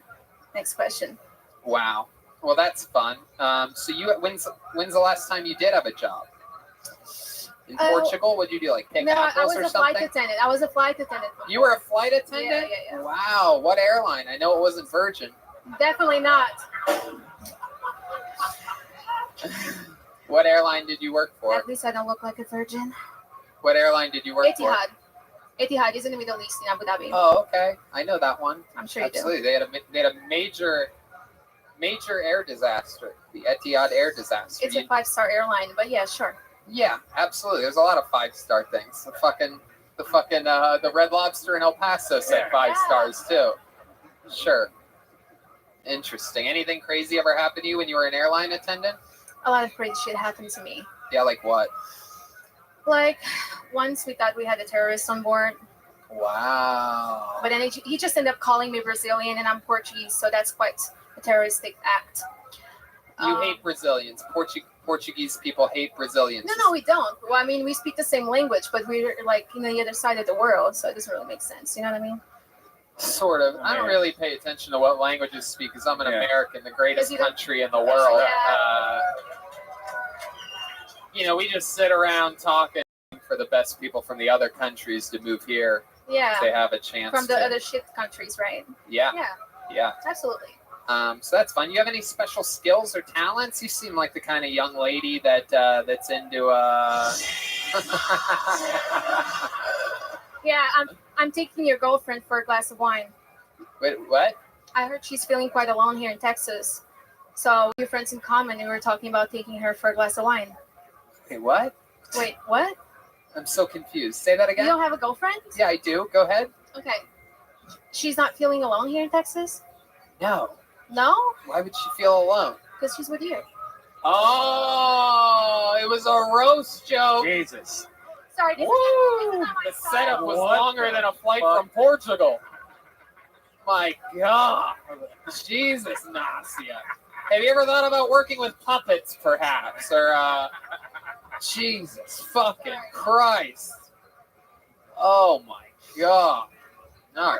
I was like, what do I have to edit here? I'm going to take your girl for a glass of wine because she alone. She's been. What? That is a racist accent. We have mutual friend. Yeah, that's a racist accent, dude. That sounds like a Mexican guy. That's not a racist accent. What's your least favorite race? I don't have one. You don't have them? Be careful because there's some blacks around you. I don't have one. Okay. What's your favorite race? White people. Anybody who gets me a fucking green card. How do you not have a green card yet? What's no, happening? I do have one. Oh, This one here. oh, okay. I mean, it's been 10 years, dude. If I didn't have the green card in 10 years, it'll be very sad. Very. How long do you have to wait until you could divorce the guy and keep your green card? It's a good question. That's a good question that I would like to know. Anybody? Interesting. How about special skills or talents? Anything you like? You have like a champion of something. You trained at something when you were younger. You have a trophy for anything. You ever win anything? A competition? Yeah, I'm very good tricking white guys into marrying my ass. I'm very Okay, well let's skip one of these. Let's just tell the truth here. Do you have any special skills or talents? Can you perhaps do the worm or something like that? But no, I don't have anything. I mean, I can cook. I'll make you a meal. Really? What can you cook? Anything. I used to be a chef. How are you at cleaning? Well, I'm Latina, so I guess good. I guess good. Red band. I guess She's good. great at cleaning. Are you kidding me? She's a Portuguese housewife. I see you clearly need some help. I see that. Yeah, Maybe take a I'm shower good. first. Oh, she talked with some mutual friend. Oh.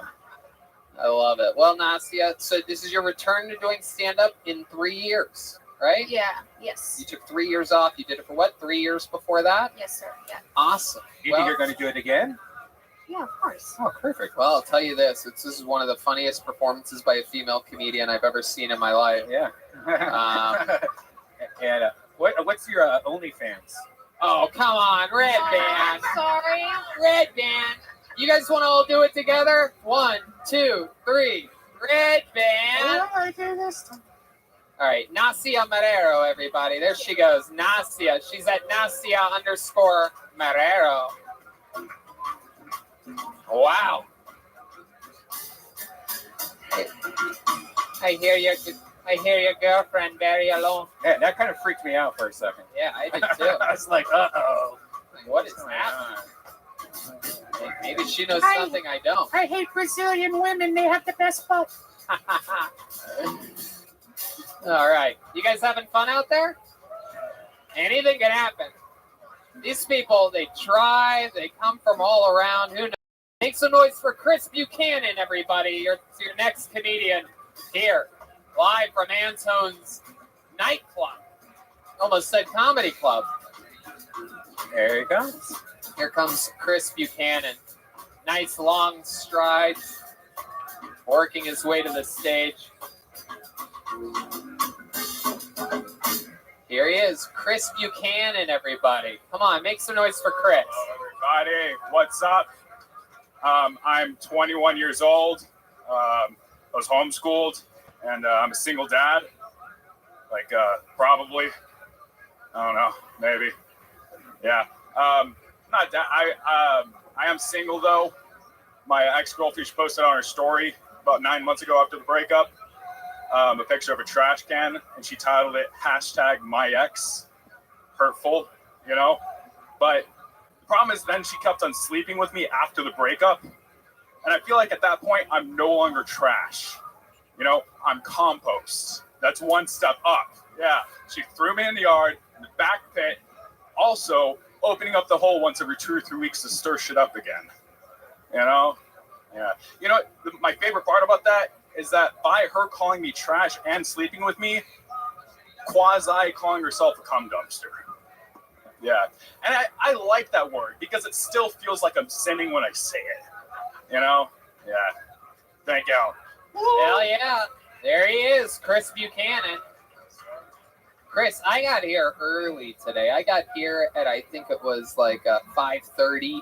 I was here earlier than that. And yeah, you noticed it too? He was the first one here, yeah. You were the first person outside. Amen. It's incredible. Holy shit, you're missing a tooth. Yes, sir. Hey. Wow, this is the guy. My man. We found the guy. I like your fucking style, Chris. 21, huh? Is that one of your baby teeth?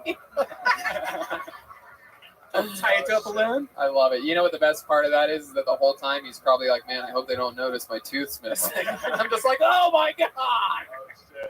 I love it. No, is that a style thing? Is that in right now? Picked the best season to go toothless ever. Yeah, what happened there?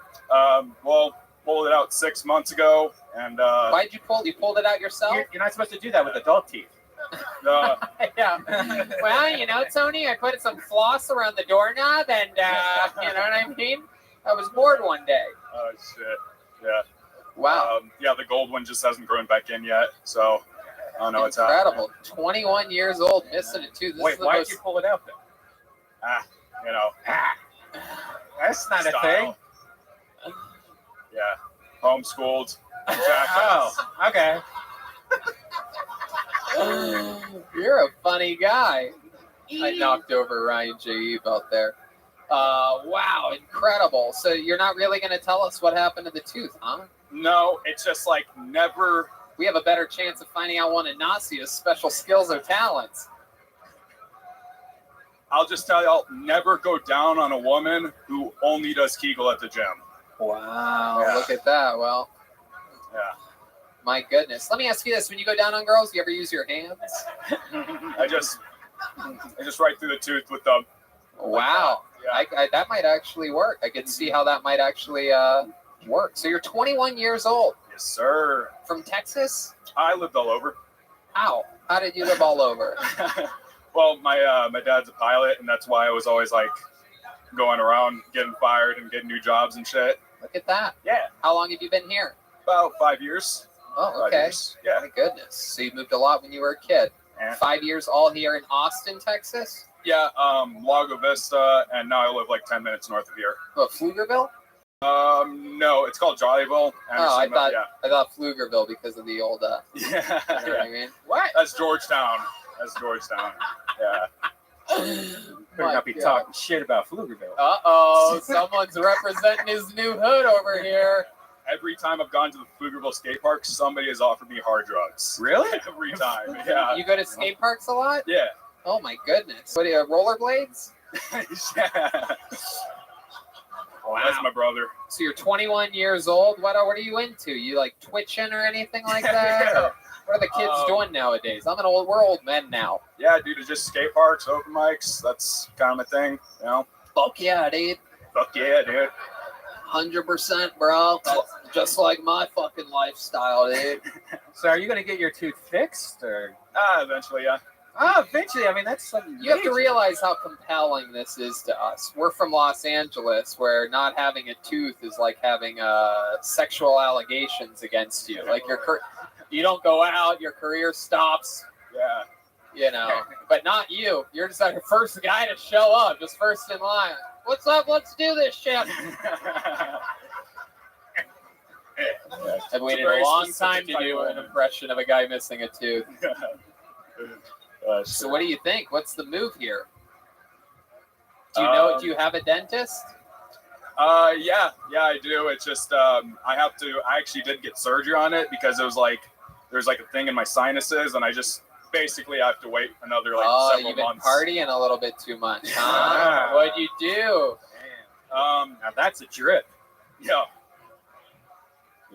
What'd you do? How'd you mess up your nasal passages? Oh, it was just because like the tooth, like it actually broke skateboarding like Right. a long time ago, and then I brook it again skateboarding. Well, That's the look real at that. story. I'd be bragging But- about that if I was a Yeah. skateboarder. Instead, it took us 10 minutes to get it out of you. Yeah. Jesus Christ. Yeah, man. So why do you have to wait now, or is this just You just got to get an implant. Yeah. Something like that. Yeah, one of those screw right It's in. still worse.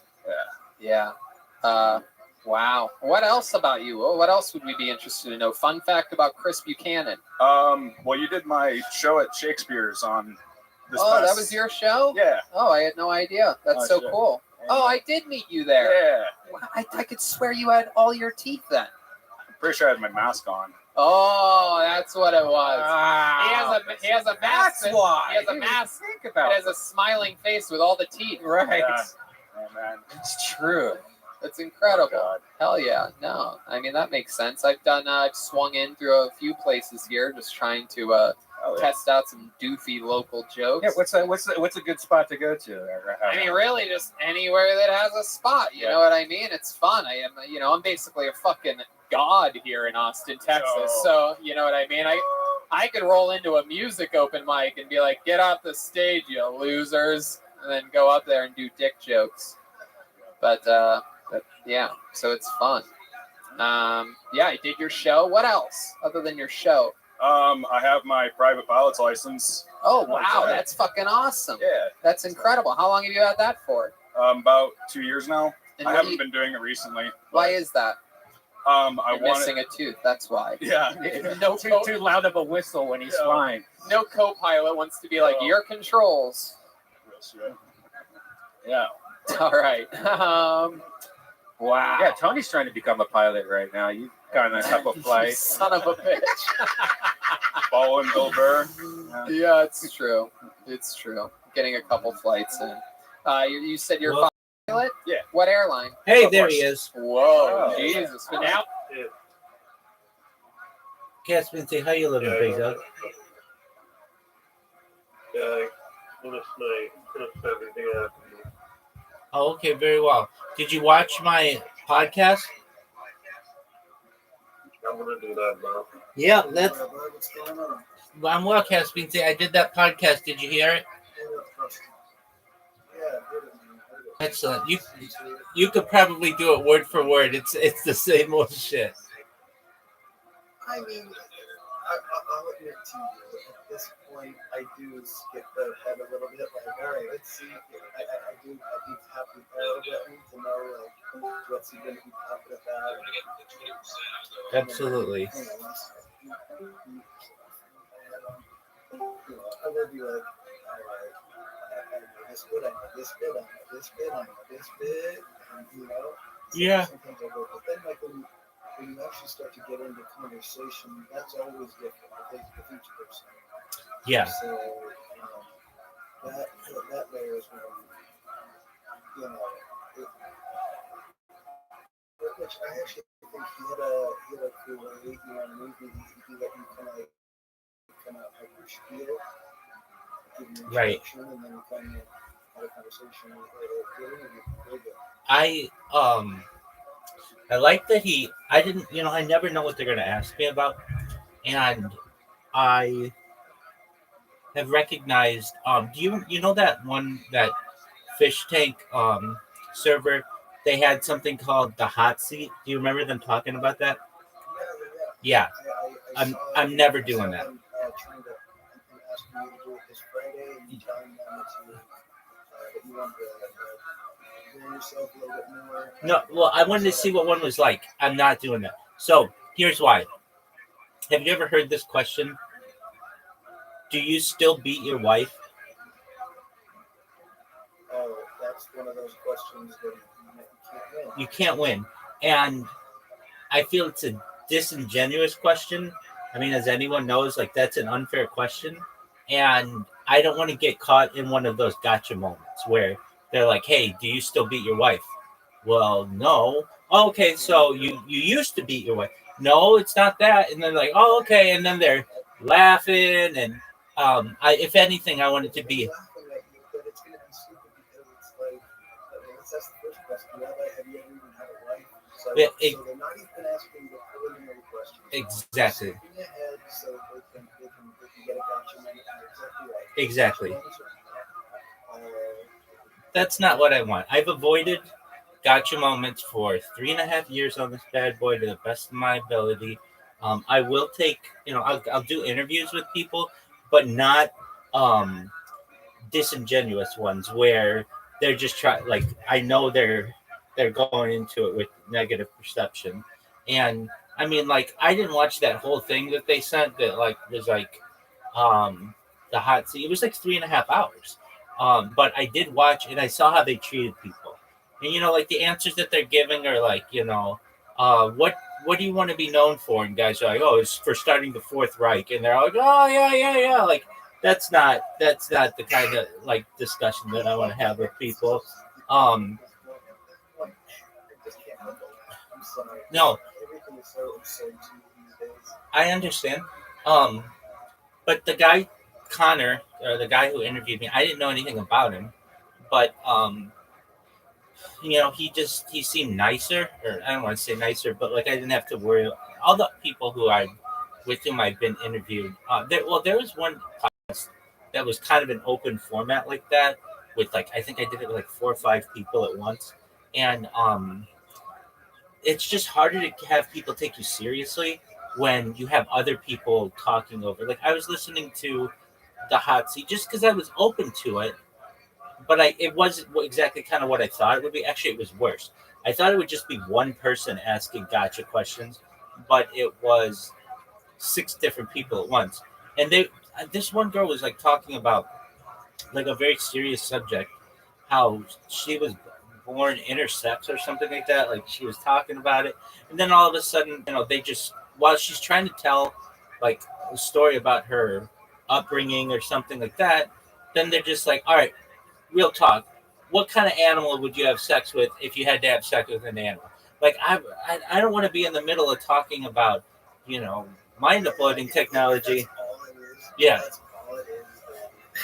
I don't want to be in the middle of talking about mind uploading technology or really something that's really important to me, and then just getting hit with, if you could finger a dolphin on a deserted island, it's like, no, dog, it's not.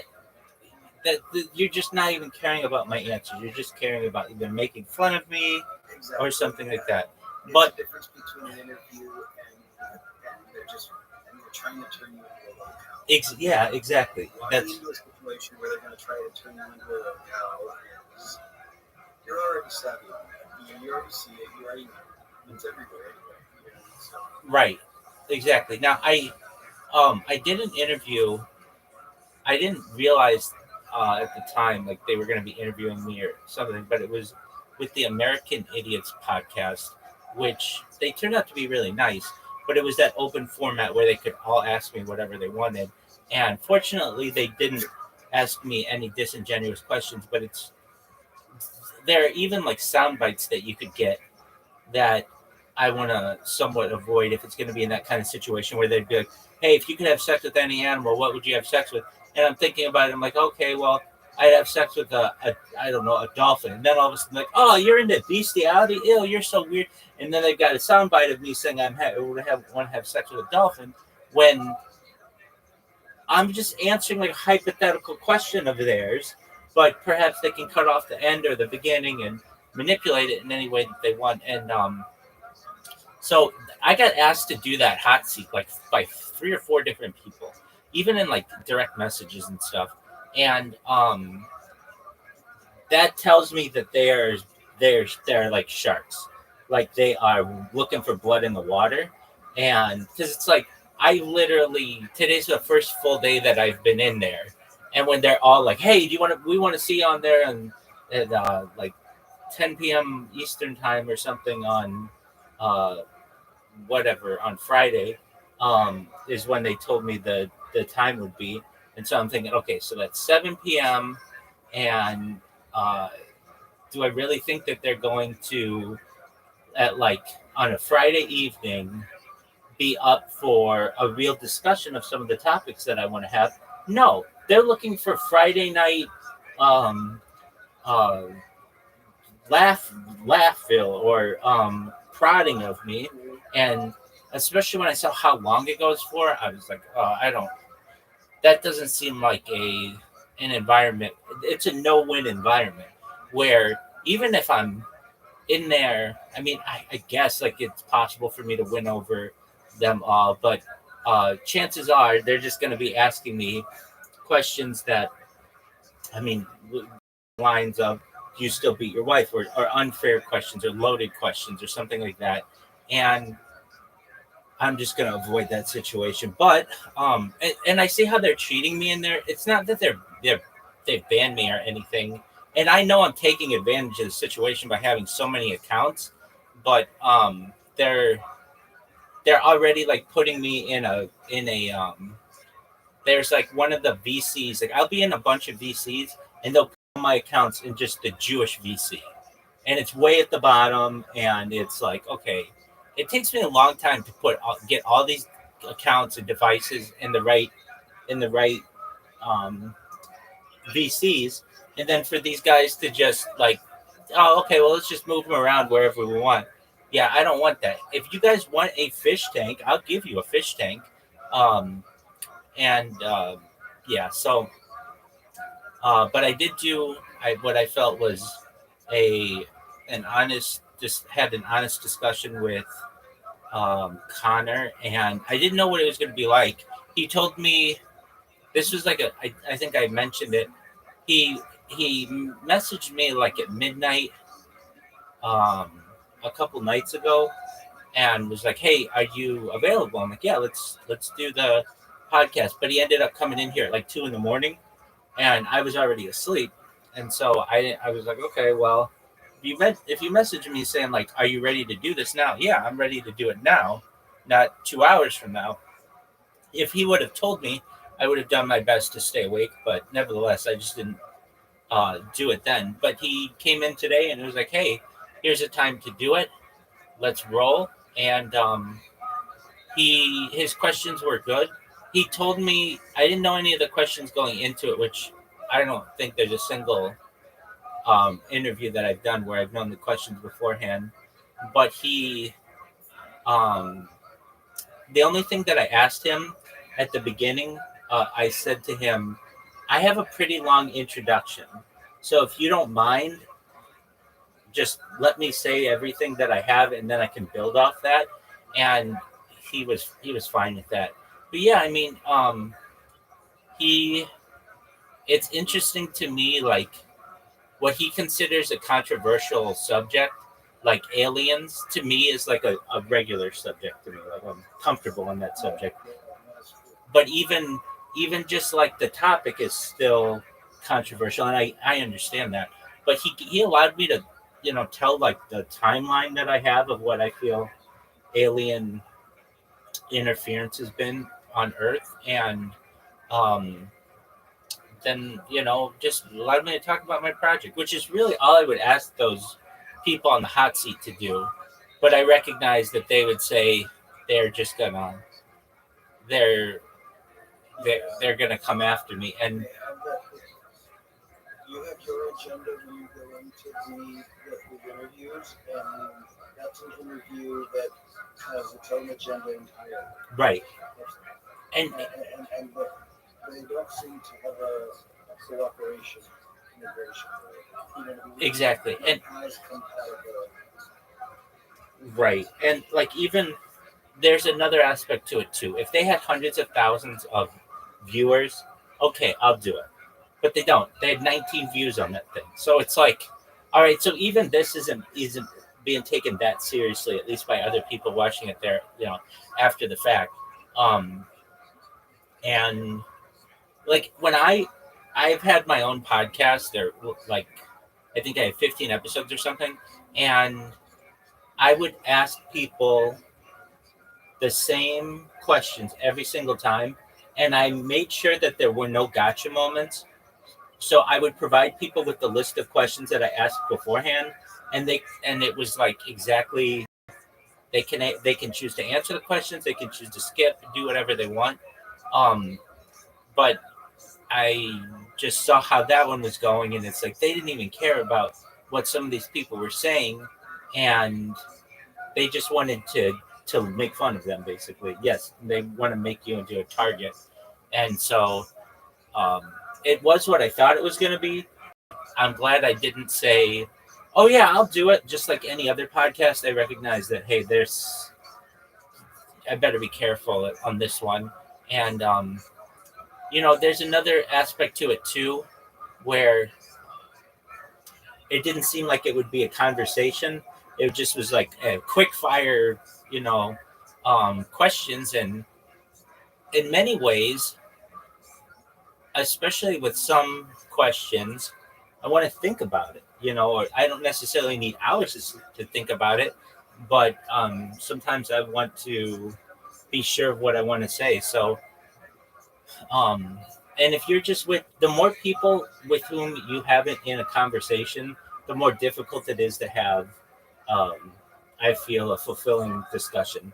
I mean, I go into these VCs every day, and I just get bombarded with questions and bombarded with people, and it's like I'll answer your questions, but generally I want it to be on my terms, not necessarily on let's just see what we can do to make fun of this person. So but the thing is, they're gonna really want me to do that. And it's not that I said no. I just said I wanted to see what one was like, and it was what I thought it was. And I said perhaps I'll do it in the future. And they were nice about it. They were the messages that I received were like, okay, well, just let us know when you're available or something like that. But it's almost like I got 4 messages about this within like 10 minutes that just told me like these are sharks. They're gonna come for me, and they're looking to make fun of me, and I don't want that kind of discussion. So, but the one that I did, It's a different kind of world that they have for sure. exactly. But the discussion that I had with Connor was easy, and he said it was going to take about 20 minutes or something. But because he allowed me to just talk about whatever I wanted, I was able to extend that a little bit, and I feel that I've been really proud of the interviews that I've done over the course of the past 3.5 years. There isn't one interview that I've ever done where there's a question that I felt like, I wish I wouldn't have said that, or I was wrong on that, or something like that. I'm really proud that like I've been able to give answers that I feel are heartfelt, and I don't regret anything. And but I could just tell where there are going to be some really difficult conversations that, like I don't know if they're necessarily going to respect my answers, and they'll just want to hit me with other questions. Like that's another thing that I get from people. Sometimes people will want to have questions. I have a friend of mine who I met through Instagram who would come in here and ask me question after question after question after question for hours about what I thought about the future. But he wouldn't sometimes even listen to the answers that I had. I would ask a question, I'd answer it, but he was already trying to think of other questions that I could tell he wasn't listening to my answers. And He's not trying to start a conversation with you. He's trying to grill you for something. yeah, exactly. And like I would say to him, look, I don't know. I'm not a prophet. I don't know the future. This is just what I can see is going on. And with my experience of understanding history, this might be a certain outcome that we may find. But yeah, so I did that podcast with Connor today. Like I said, I love the fact that I want you to be better, almost as much as you want. I know you do. I appreciate that. But something that is like, how do I put it? I guess it's like, I don't know. It's not like I'm in a position to say this like it would matter, but it's like, hey, I'm proud that Rabbi doesn't just jump on, hey, do you want to do an interview? Yes, and you are diligent. You said, wow, that's amazing. Thank you so much. Let me get kind of prepared and kind of know what I'm getting into. Like, I mean, perfect. Fucking perfect diplomatic answer. And also, that's the thing that sets you aside from all these people who they either already are a locale or they're going to be, is because they won't think, they'll say yes. I might be harsh, but my opinion is if you say yes, I'm going to sit in the hot seat, then you deserve to sit in the hot seat. Exactly. It's called that. They warn you about that. That's what I'm saying. Yeah. You know what I mean? Like they said, Rabbi, we want you to sit in the hot seat, and you said, wow, thank you so much. Let me think about it. Yeah. You're a diligent person, and that right there, that's what sets you apart. Like you know damn well. I mean, you're streaming 24 hours a day, 7 days a week for the last 3 years. People look at you, and the first impression is eccentric. Oh yeah, Who knows definitely. what that means, right? Definitely. Like, is this person autistic? Can I make them freak out? If I tell them they have a funny a funny nose? Will they get angry? And they'll try it. They'll try it. But you're not, it's just impressive. It's impressive. Thank you. Your dedication to this and then just, I don't know, the light touch. Going into the fucking fish tank server in 3 of their VCs, and then they say, well, now we want to put you on display, and you're just like, yeah, let's think about it. Yeah. It was fucking, it's the most baller move. It's the most baller fucking big time shit in the world. Well, and it's badass. It's gonna make them want me to do it more, which creates it's not like, oh, it was easy, we already did that with them. No, it's like I'm the white whale. I'm the one that I know that they want the most, and that's what makes it even better. It's like Moby Dick is hanging out on the deck of the ship. There you go. And I would, if they gave me a list of the questions beforehand, so that I could make sure there were no gotcha ones, or I wasn't going to embarrass someone who I knew or something like that, I would do it. But it's the fact that it's just so open that they can make fun of you.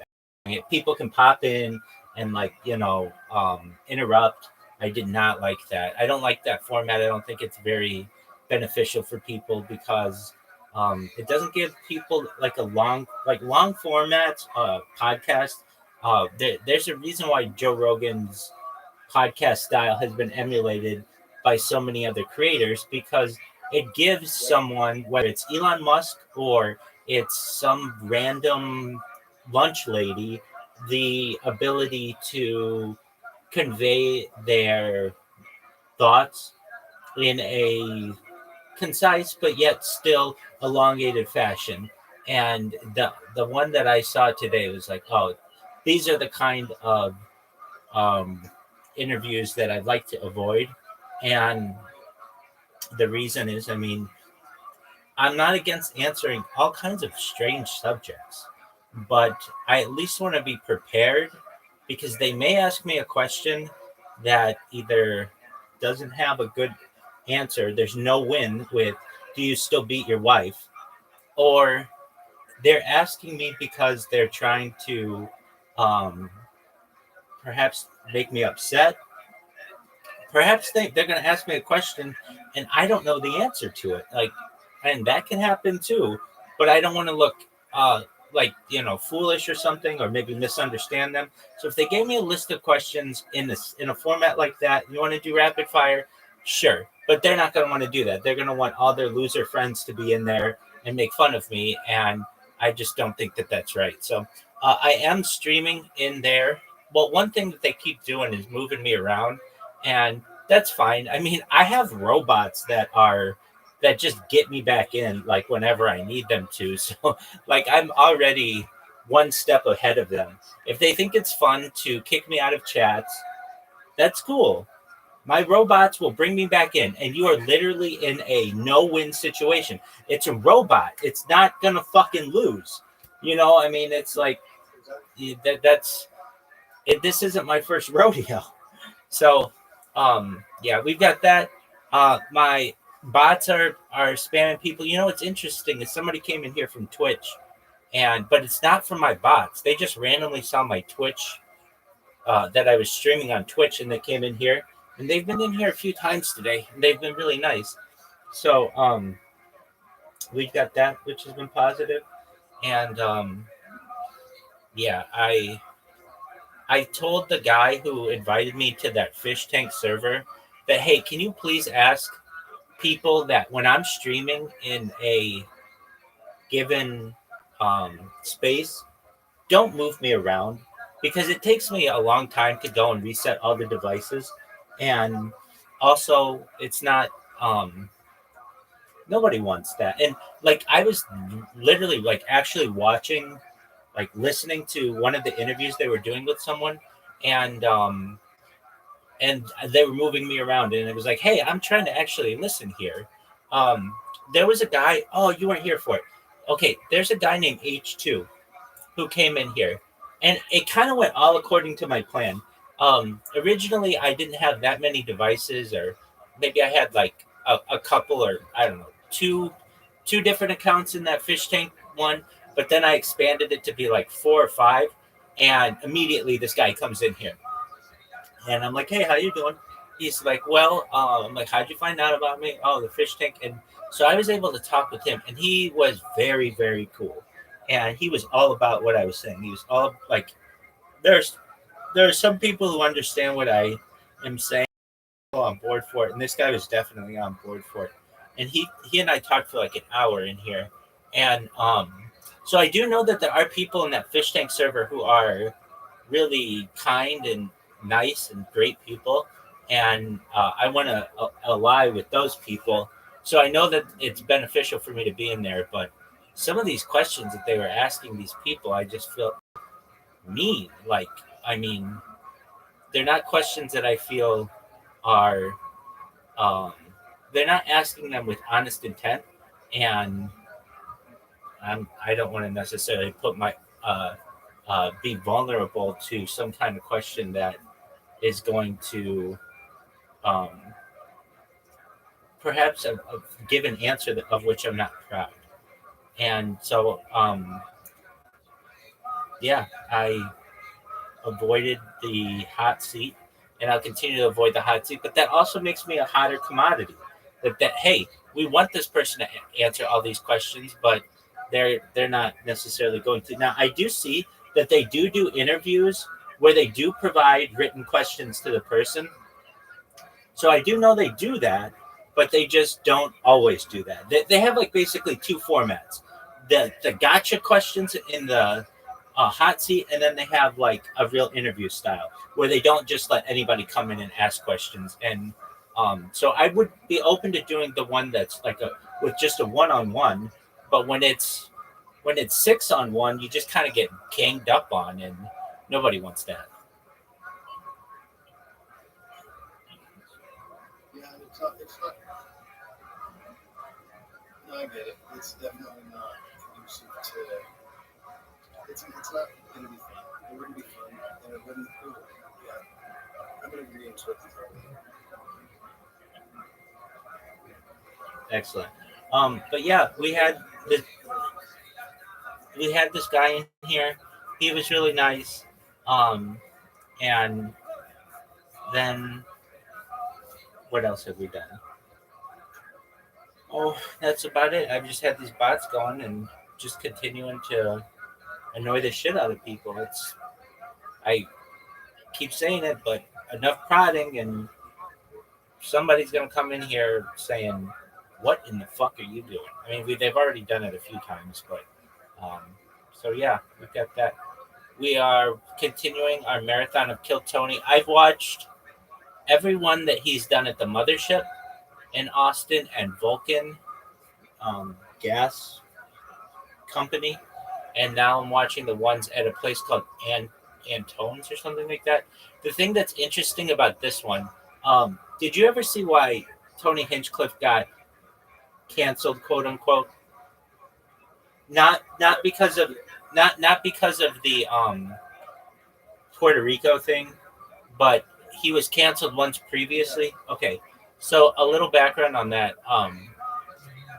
Apparently, he had a comic with whom he was the headliner, and there was like a guy before him opening.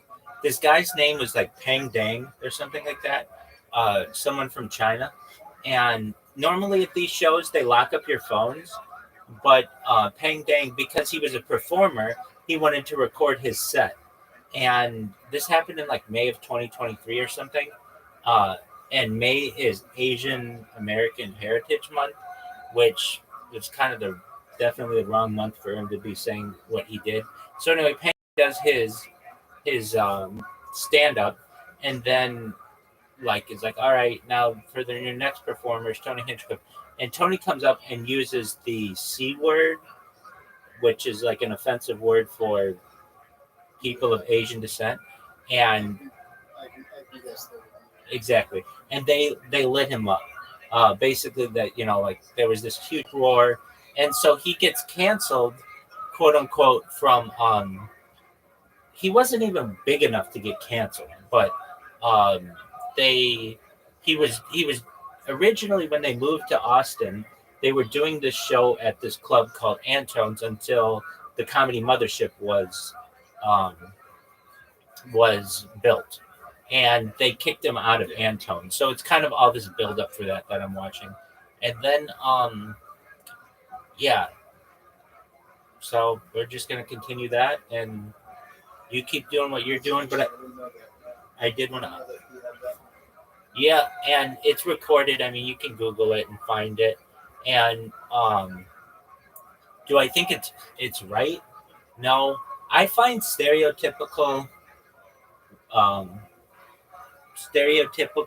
jokes to be just really lowbrow humor. So I don't even think that it's like in his. I agree, but I also think that it's that it and I think back to Dave Chappelle in 2003. Absolutely. Like Dave Chappelle, when his show, because of its overuse of racism, I think that he was using, and again, this might be a hot take, but he was using racism appropriately to show how absurd racism is. I agree.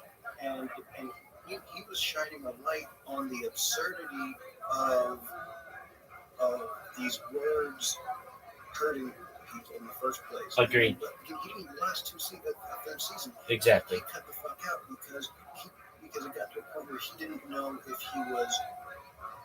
He's like, am I calling out these stereotypes as fake, or am I reinforcing them? And so he took a step back. Did you ever see All in the Family? I did. Yeah. That's with Archie Bunker, right? Exactly.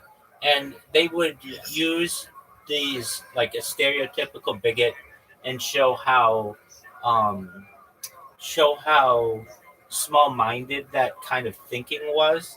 And I think that it can be used to be positive, but when I see him, Tony Hinchcliffe. Sometimes the best examples are the examples of what not to do. Yeah. And I see what they do, and if it's like, if somebody comes up who's Asian, they're going to make all these Asian jokes. They're just the same stereotypical jokes. They're not anything very creative. And then I find that the performers want to do those kind of jokes because they think that that's really funny.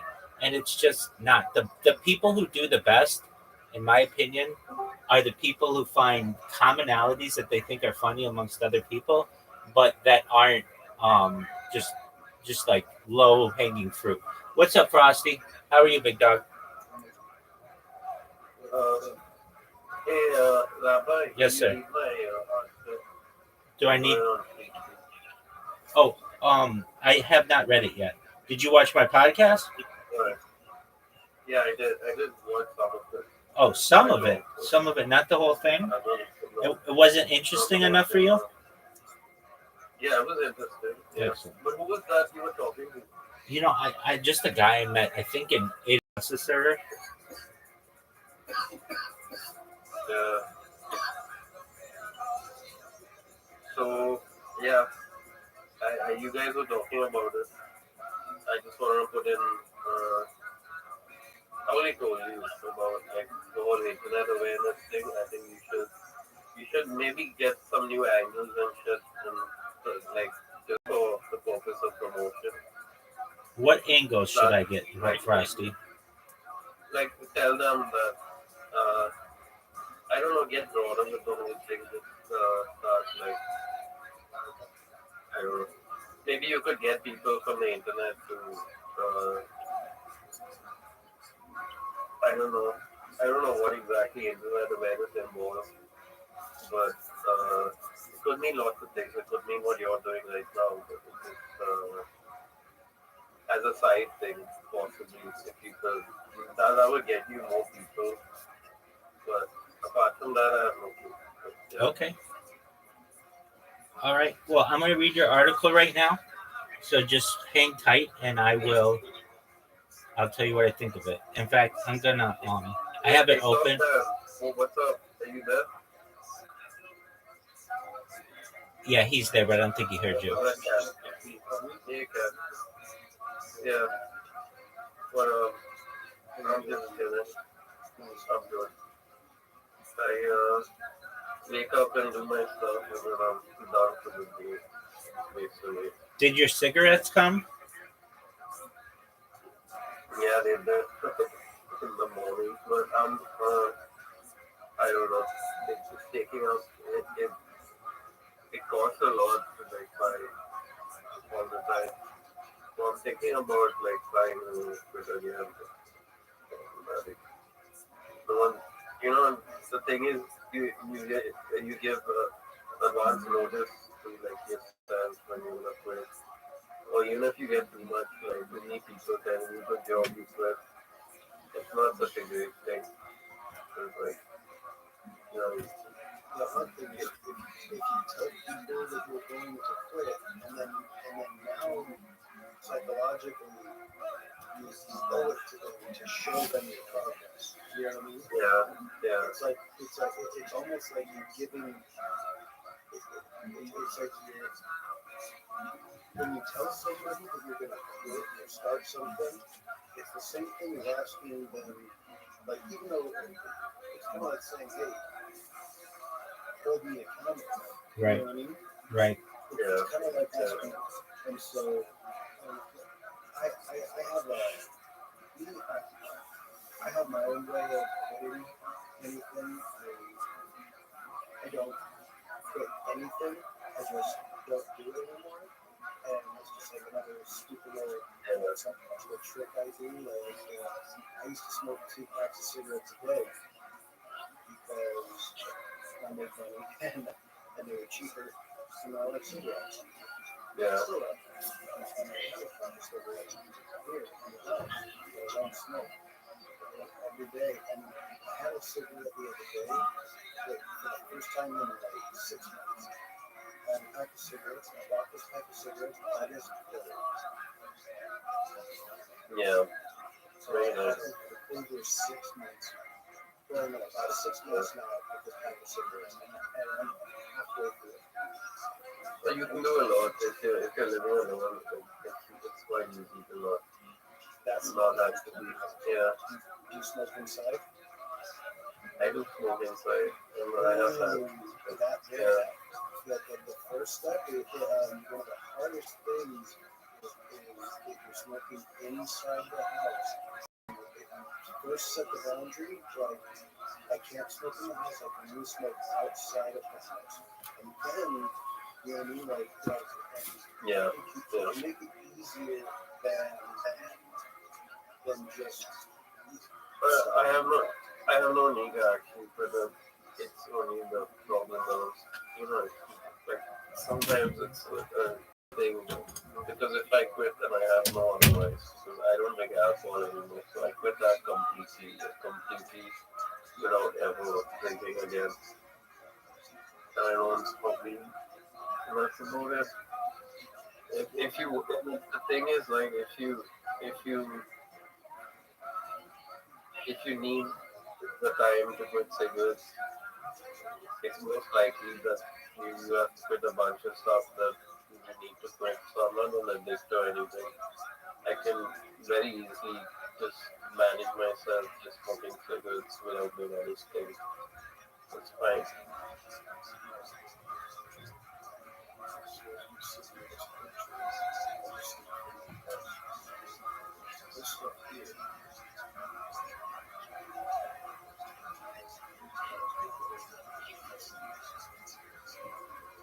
This stuff here.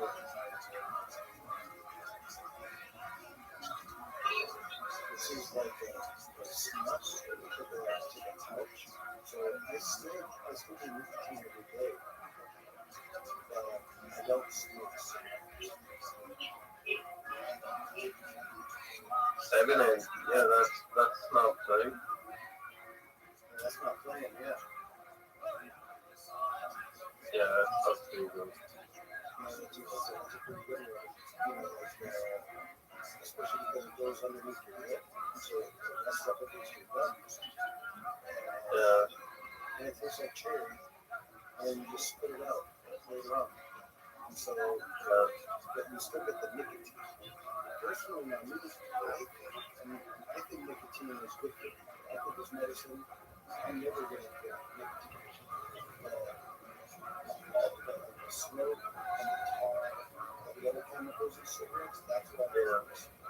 But just the nicotine, the isolate of nicotine, I think is very beneficial medicine for the human being. I think that it is absolutely essential. Yeah. The problem with nicotine is it's too because you can't keep having it all the time. But the problem with nicotine is that it makes you keep exhausting the whole thing. So if you manage to control, it's very hard to control the amount you consume when it comes to nicotine. If you consume just a little bit, it starts to kind of get increased, especially if you have nothing to do with it. So,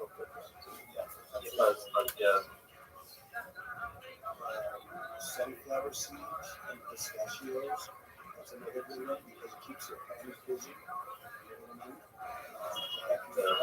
That's another one. And I'm not saying you need to, or even just thinking about cutting down on cigarettes. Some of the things that are helpful that I found outside of other nicotine products, they're like sunflower seeds and pistachios.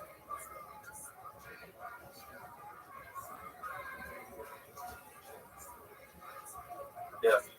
And then just going to the gym, honestly, because nothing but frustration and anger, and the only thing in my head is not fucking cigarettes, so I was going to the gym. Yeah. I think that's what I might do. It helps. But, I have to get to that anyway. I'm kind of in the middle when it comes to the stuff I want to do compared to living a very lazy lifestyle like that. But it's harder to do because when you don't live alone, you need to be more able to everything. It helps a lot too. So if you're living alone, it might be harder to find a routine. It might be harder to find some semblance. Even without any sanity, if you're living alone and you're overdoing things, and you will land up in a mental state that isn't kind of conducive to have other people around you or just do stuff. But that extreme isolation never helps. But the problem is always that if you have a family, you're living around people, you have a kind of basis towards how you approach your life and what's going to happen and stuff like that. It helps.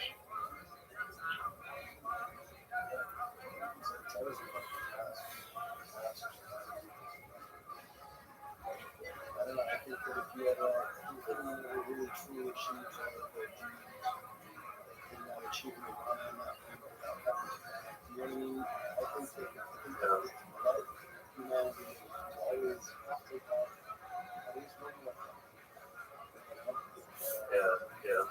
Off the glory of spirituality and to try to release themselves from wanting anything. While in the physical body, there's no denying there is never. Yeah. So what you can do is you have to limit yourself from. It's a Alan Watts concept here. You limit yourself because right now I say the absolute or whatever is closest to death. The person you see as absolute in terms of how they usually enlighten, that's probably closest to get to death. Because the thing is, when you limit yourself, then it's an opposite thinking. Because every time you need to find some sort of enlightenment, you need to start limiting your own capability toward it itself. Because that's the only way to approach if you're living in a Western world or living in a city, you're not going to be able to do what the monks and the Buddhists do, which is they live very simple lives, and then that's about it. That's a constant kind of discipline they have, but it's also what we call it's not the end for them, but it's not the best place they can be, but it's the closest to God or whatever.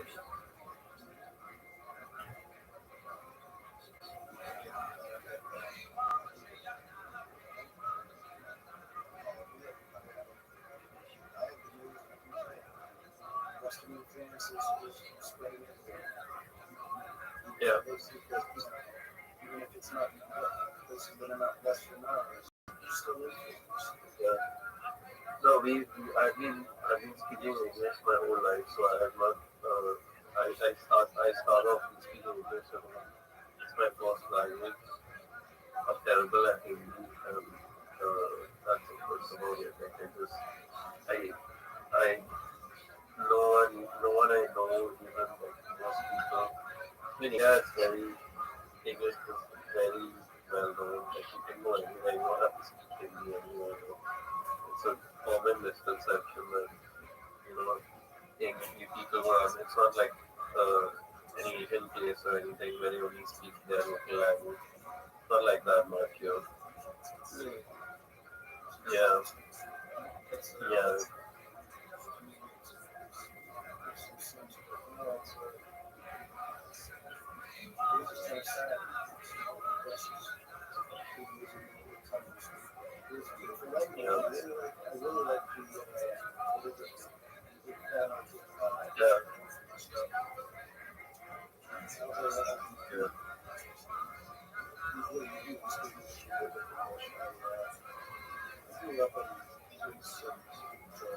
Always international impacts. So I've always been around people from different parts of the world speaking English with many different accents. So when it comes to that's one thing I never had understanding that when you speak English, I can understand. It doesn't matter the accent. Does that make sense? Yeah.